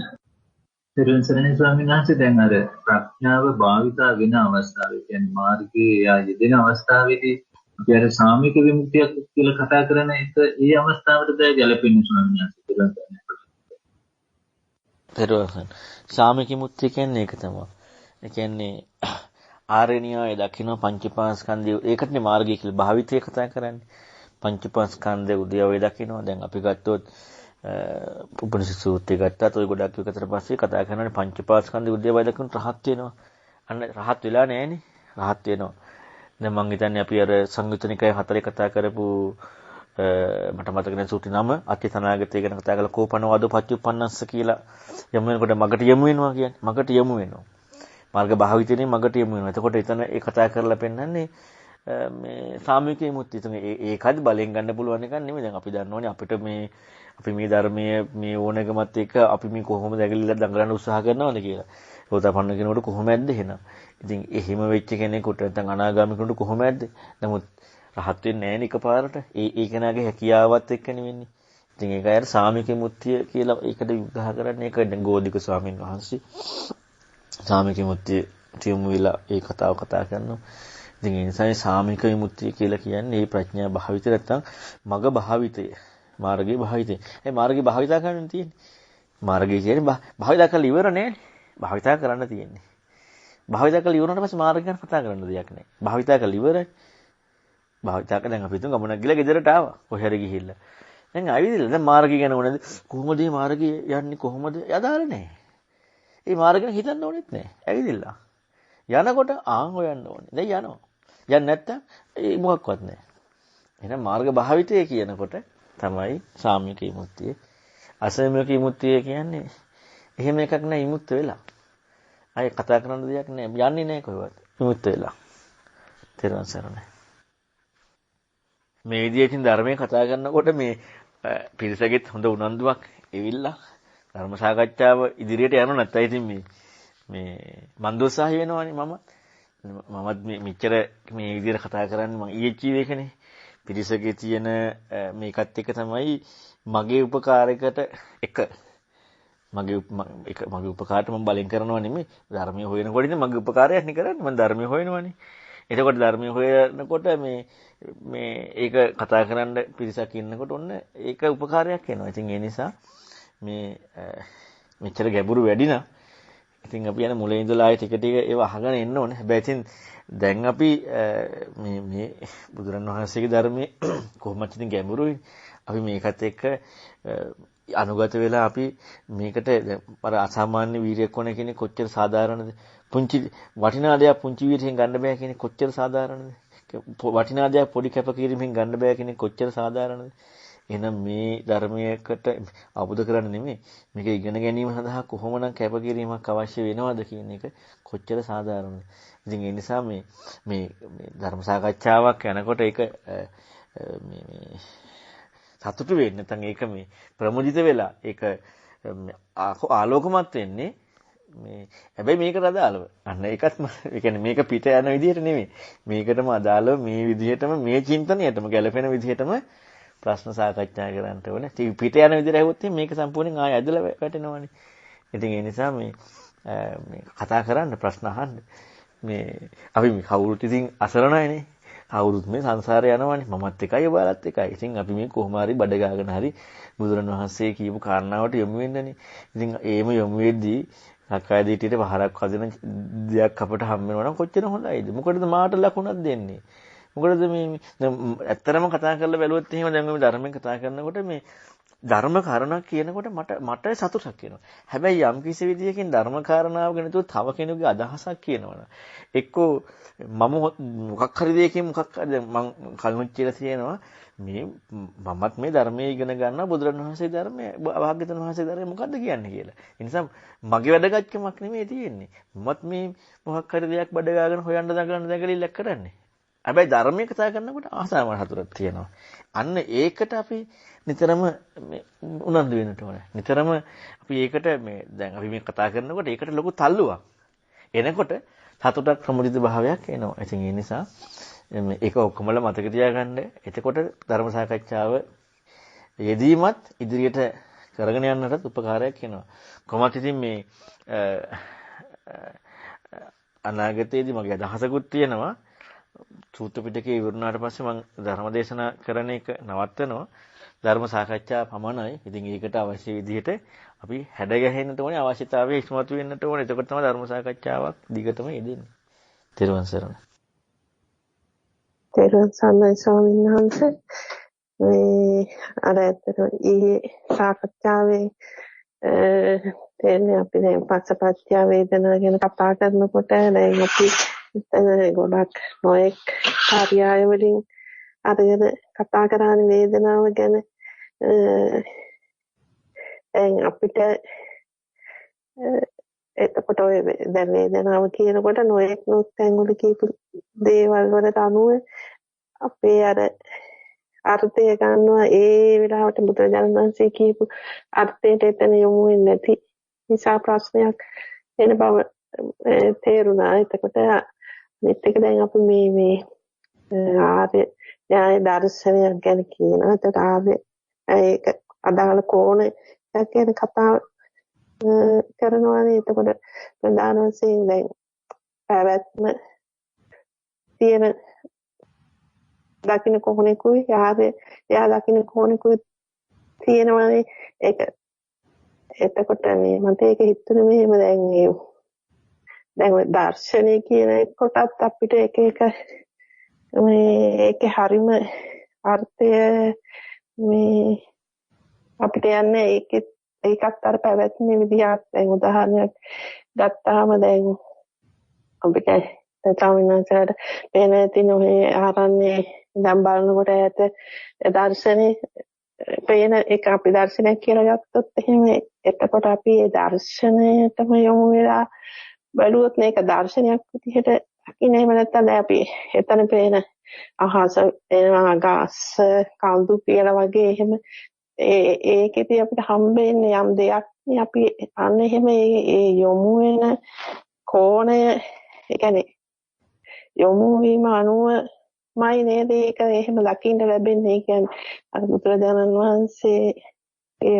වචන අනුවම යන යෝනිසෝමනස්කාරයේ ඒ දෙන්නේ ඒක අනුවම අන්න ඒ වගේ නේද එතන ඒ දකින්නකොට නේද එහෙම දර්ශනයක් බව දෙන්නේ ඒ හින්දා ඒක ගැන අපිට කියන්න වෙනවා නම් කාට හරි එහෙම එතකොට තමයි ඒකේ තියෙන දේවල් අපි කියන්න වෙන්නේ. අර ඒ වගේ දැන් අර චතුරාර්ය සත්‍ය ඒකෙදි මේ දුක්ඛ සත්‍ය මෙහෙම දුක්ඛ පිළිසින්ද දත යුක්තක් කියලා කියන්න වෙන්නේ අන්න ඒ වගේ එකක් නේද කියලා මට නිකන් හිතෙන පොඩ්ඩක් පැහැදිලි කරලා දෙන්න. තෙරුවන් සරණයි. අවතර උදාහරණේ හොඳයි. කියන්නේ දර්ශනයට හම්බවීමයි දර්ශනයයි. ඒ කියන්නේ දැන් අපටත් මේ පේනවා ලස්සන අහස ලස්සන පරිසරය. එතකොට අපි කතා කරන්නේම ලස්සන අහස ලස්සන පරිසරය කියලා යමක් එක්ක. හැබැයි ඒ දකින්න කෝණයයි හම්බවීමයි කියන දෙක. බුදුරණවහන්සේ දර්ශන කෝණයටනේ ආරණ්‍යයයි කියන්නේ. හම්බවීමට නෙමෙයි. දර්ශන කෝණයට. පටිසමුප්පාද ආරණ්‍යයයි කියන්නේ දර්ශන කෝණයට. මිසක් කර හම්බ වෙන විග්‍රහයට නෙමෙයි. හම්බ වෙන විග්‍රහය දැන් අපි ඔක තව පොඩ්ඩක් මම අලුත් කරන්නම් උදාහරණයක්. දැන් ඔන්න මම මගේ කුටියේ ඉන්නකොට මගේ කුටියේ ලස්සන view එකක් ඉස්සරහා තියෙනවා. එතකොට දැන් ඒ view එක ලස්සන මේ දැන් අපි ගත්තොත් ඔය අහස ගස් කැලේ ලස්සන ටිකක් තියෙනවා. දැන් මම වෙන දිහායකට යනවා. අනුරාධපුරයට යනවා. දැන් ඒ ලස්සන තියෙනවද? නැත්නම් අපි හිතමු දැන් මෙතන තිබිච්ච මේ දර්ශනය දැන් තියෙනවද? ඒ දර්ශනේ නැහැනේ. එතකොට අපි දර්ශනය කියලා කිව්වේ ඒ තිබෙන කඳු ගැට ටික අහසට නම් දර්ශනය කියලා කිව්වේ ඒ ටිකට නම් ඒ ටික තියෙනවනේ. නැත්තේ නෑනේ. ඒ ටික නැද්ද? ඒ ටික තියෙනවා. එහෙමම. හැබැයි මට ඒ දර්ශනය තියෙනවද? ඒ දර්ශනේ නෑ. වෙන එකක් දැන් තියෙන්නේ. ඒ දර්ශනේ නෑ. දර්ශනය කිව්වේ එතකොට මොකකටද? දර්ශනය කිව්වේ තියෙන ටිකට නෙමෙයි. දර්ශනය කිව්වේ දර්ශනයට. දර්ශනය වෙච්ච දෙයට නෙමෙයි. අන්නේ දර්ශනය මොකද්ද? අවිජ්ජා පත්‍ය සංකාර සංකාර පත්‍ය විඥාන විඥාන පත්‍ය නාම රූප නාම රූප පත්‍ය සලආයතන. ඔන්න දර්ශනය.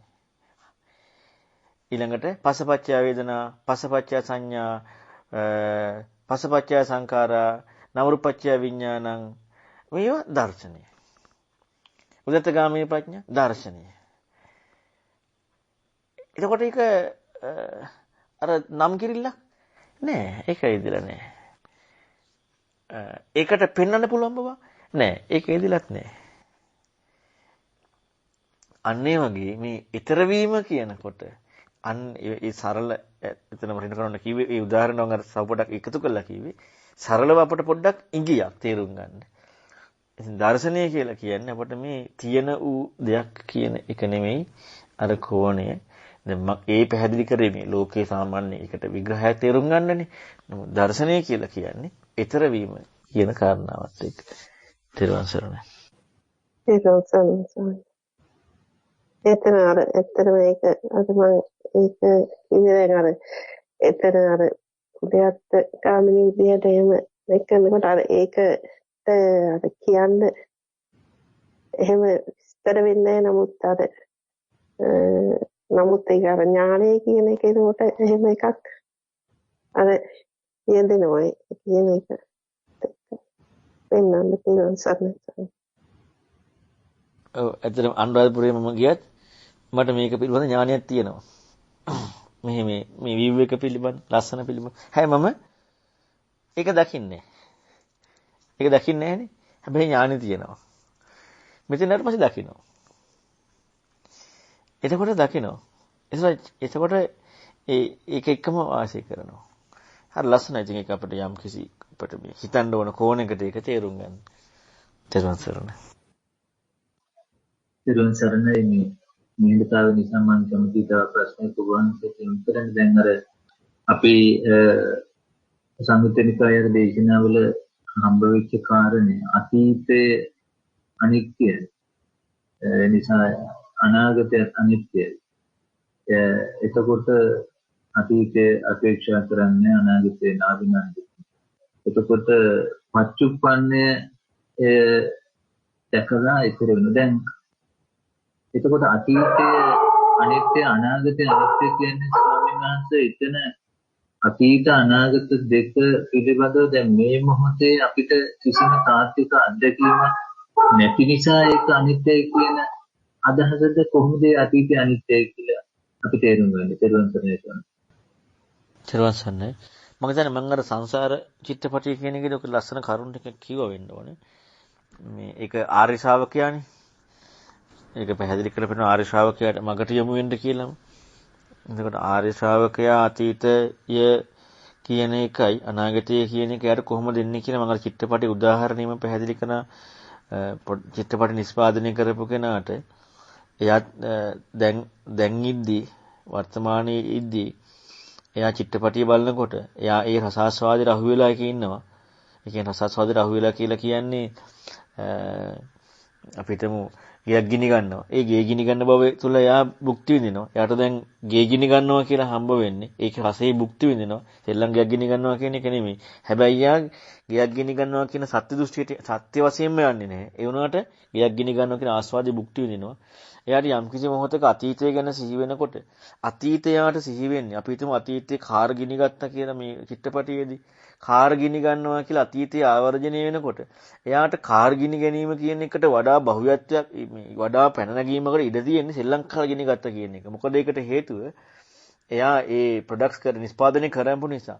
එතකොට එහෙනම් අතීත අනාගතේ මෙහෙම දෙයක් වෙනවා කියනකොට ඒ දෙකේ මොකද ඒ දෙකම කල්පනාවට නේ යමු වෙන්නේ. ඒ දෙකම කල්පනා කරන්නේ. ඇත්ත සිදුවීමත් කල්පනාව, බොරු සිදුවීමත් කල්පනාව. බොරු සිදුවීම තමයි ඇත්තටම කාර්යයක් ගිනි ගත්ත කියන එක. ඇත්ත සිදුවීම තමයි ශ්‍රී ලංකාරයක් ගිනි ගත්ත කියන එක. දෙකම කල්පනාව. ඒතර මේ කල්පනා දෙකක බොරු කල්පනාවට වඩා ඇත්ත කල්පනාවට තාත්වික වැඩි. එතකොට එහෙනම් ඒත් එක්කම අර අතීතයේ කාර්යයක් ගිනි ගත්ත කියන බහුවත්වයේ දෙන්නේ නැහැ. අනාගතේ තව මොකක් හරි වෙනවා නම් ඒකේ බහුවත්වයේ දෙන්නේ නැහැ. ඒ සිහියම මේ දැනුත් මේක යක් ගිනි ගන්නවා නෙවෙයිනේ කියන කාරණාවට යොමු වෙන්න ඒක හේතු වෙනවා. අන්න එතකොට අර චිත්තපටිය කියන කාරණාවෙන් ඈතර වෙනවා. ඒක භාවිතා වෙන්නේ.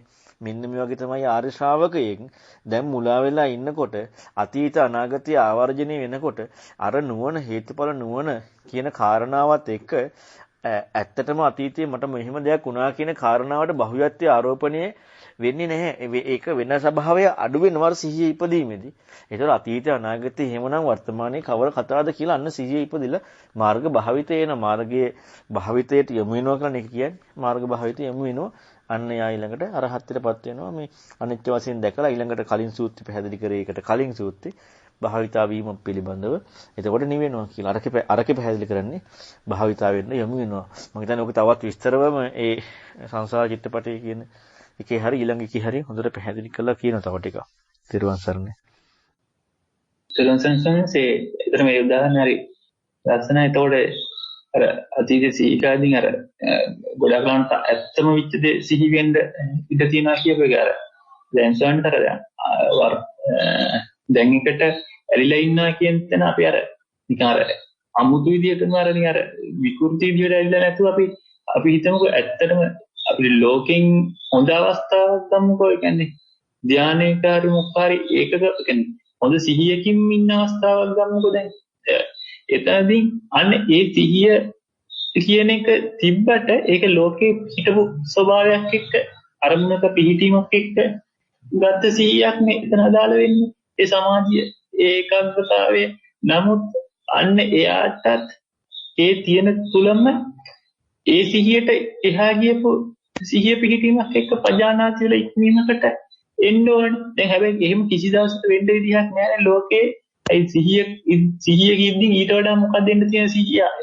හැබැයි නමුත් ඒ තියෙන සිහියම ඉක්මවලා සිහිය පිහිටීමක් එක්ක ඊතර වීම කියන එක අන්න එහෙම වෙන්න නම් ඥානයක් තියෙන්න ඕනේ. අන්න එතකොට අර අනුකලණයෙන් ගානේ හුඟච්චර දැන් ඒක හදමින් තියෙනව නෙමෙයි. නමුත් ඥානය තියෙනකොට ඥානෙ ඉස්මතු වීම ඥානෙ තියෙනවා කියන්නේ අර නිකන් අර යට තැන්පත්ලා තියෙන එහෙම කතාවක් නෙමෙයි මම කියන්න හදන්නේ මේ. එතකොට අර නමුත් ඒ ඥානෙ ඉස්මතු වීමට අර අපි අර අසිහියෙන් ඉන්නවා කියන එක අර ලෝකයේ අර විකෘති විදිහකට ඉන්න එකක් ගත්තොත් නේ ප්‍රශ්නේ. නමුත් අත්‍යවශ්‍ය ප්‍රകൃති විදිහේ හොඳට ඉන්න කෙනෙකුට ඥානෙ තියෙනවනම් ඒ ඥානෙ ඉස්මතු වෙද්දී ඒ හිතව සමාධිය පවා ඉක්මවන්න සිහිය පිහිටීමක් වෙනවනේ. අන්න එතකොට අර ඥානෙ කියන එක ඊටත් එහා ගියපු අවබෝධයක් කියන එක අපිට තවටියක් එතනින් ගන්න පුළුවන් නේ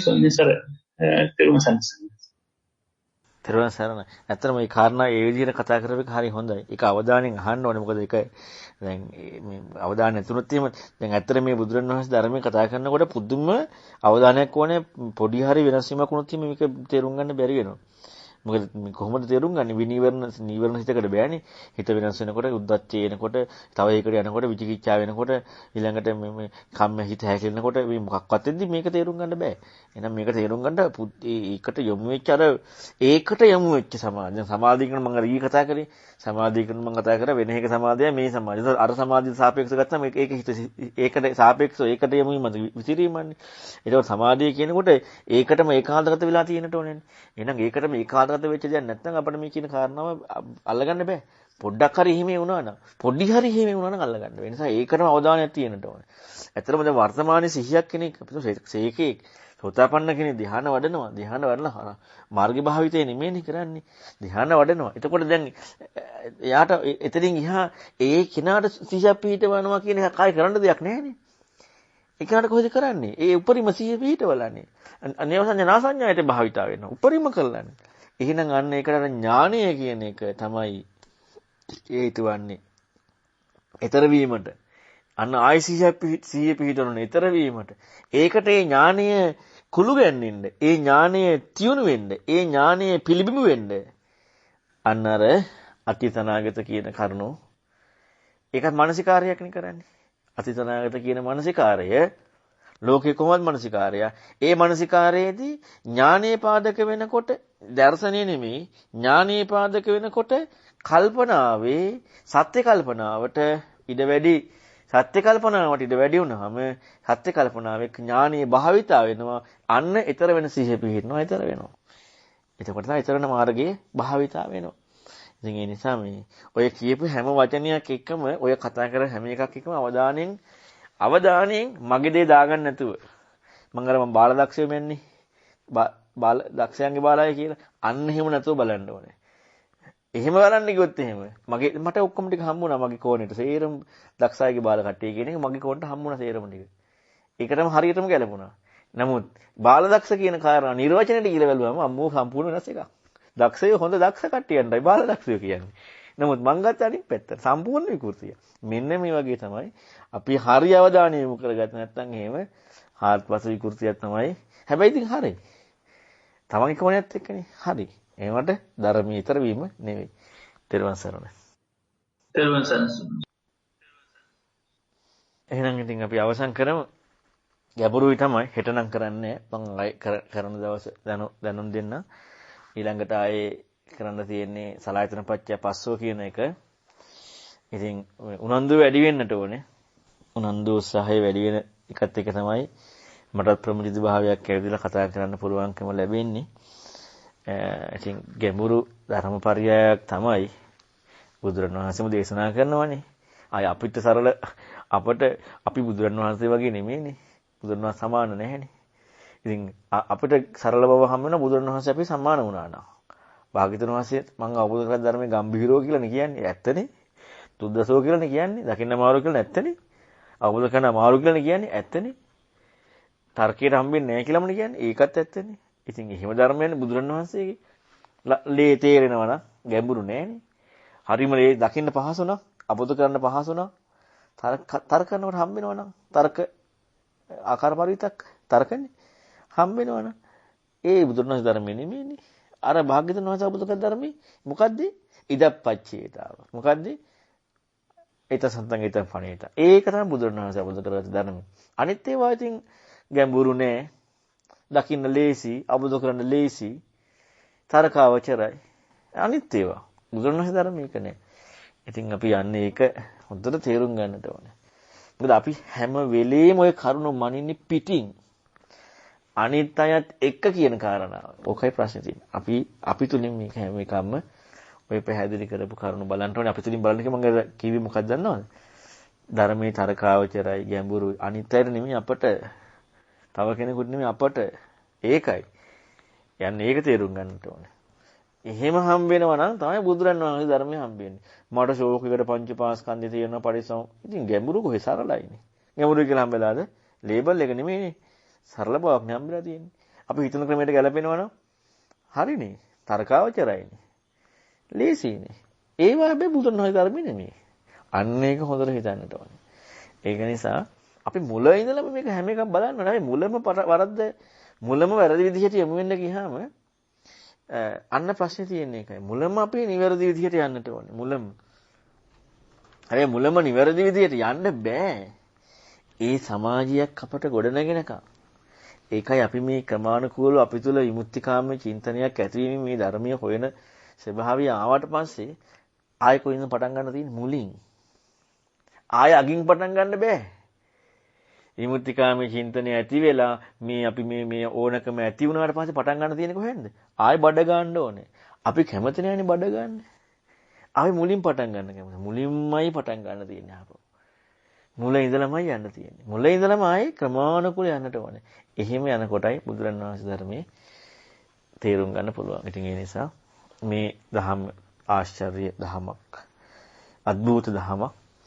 ඉතින් ඒ තුලින් ආශ්චර්ය අద్භූත අප්‍රමාණ ගුණයන් බුදුරණවහන්සේ ඉස්මතු වුණා. ඒක සත්‍යයි, ඒ දහම ඉස්මතු වුණා, ඒ සත්‍යයි. ඒ ප්‍රතිපදාවෙන් යුක්ත සංඝ රත්නයේ ගුණ එකත් සත්‍යයි. නමුත් මේ ධර්මයේ කතා කරන්නේ බුදුරන් වහන්සේ වදාළ දේම කතා කරන්න ඕනේ කියන හැඟීමෙන් එයත් සත්‍යයි. ඉතින් මේ සියලු සත්‍ය අනුභවයෙන් මේ ලෝකයේ ශ්‍රී ලංකා දීපයට උදා වී තිබෙන මේ කොරෝනා වසංගත බිය දුරු වී සැමට සතුටින් වාසය කරන්න හේතු වාසනා වේවා. ත්වන් සරණයි.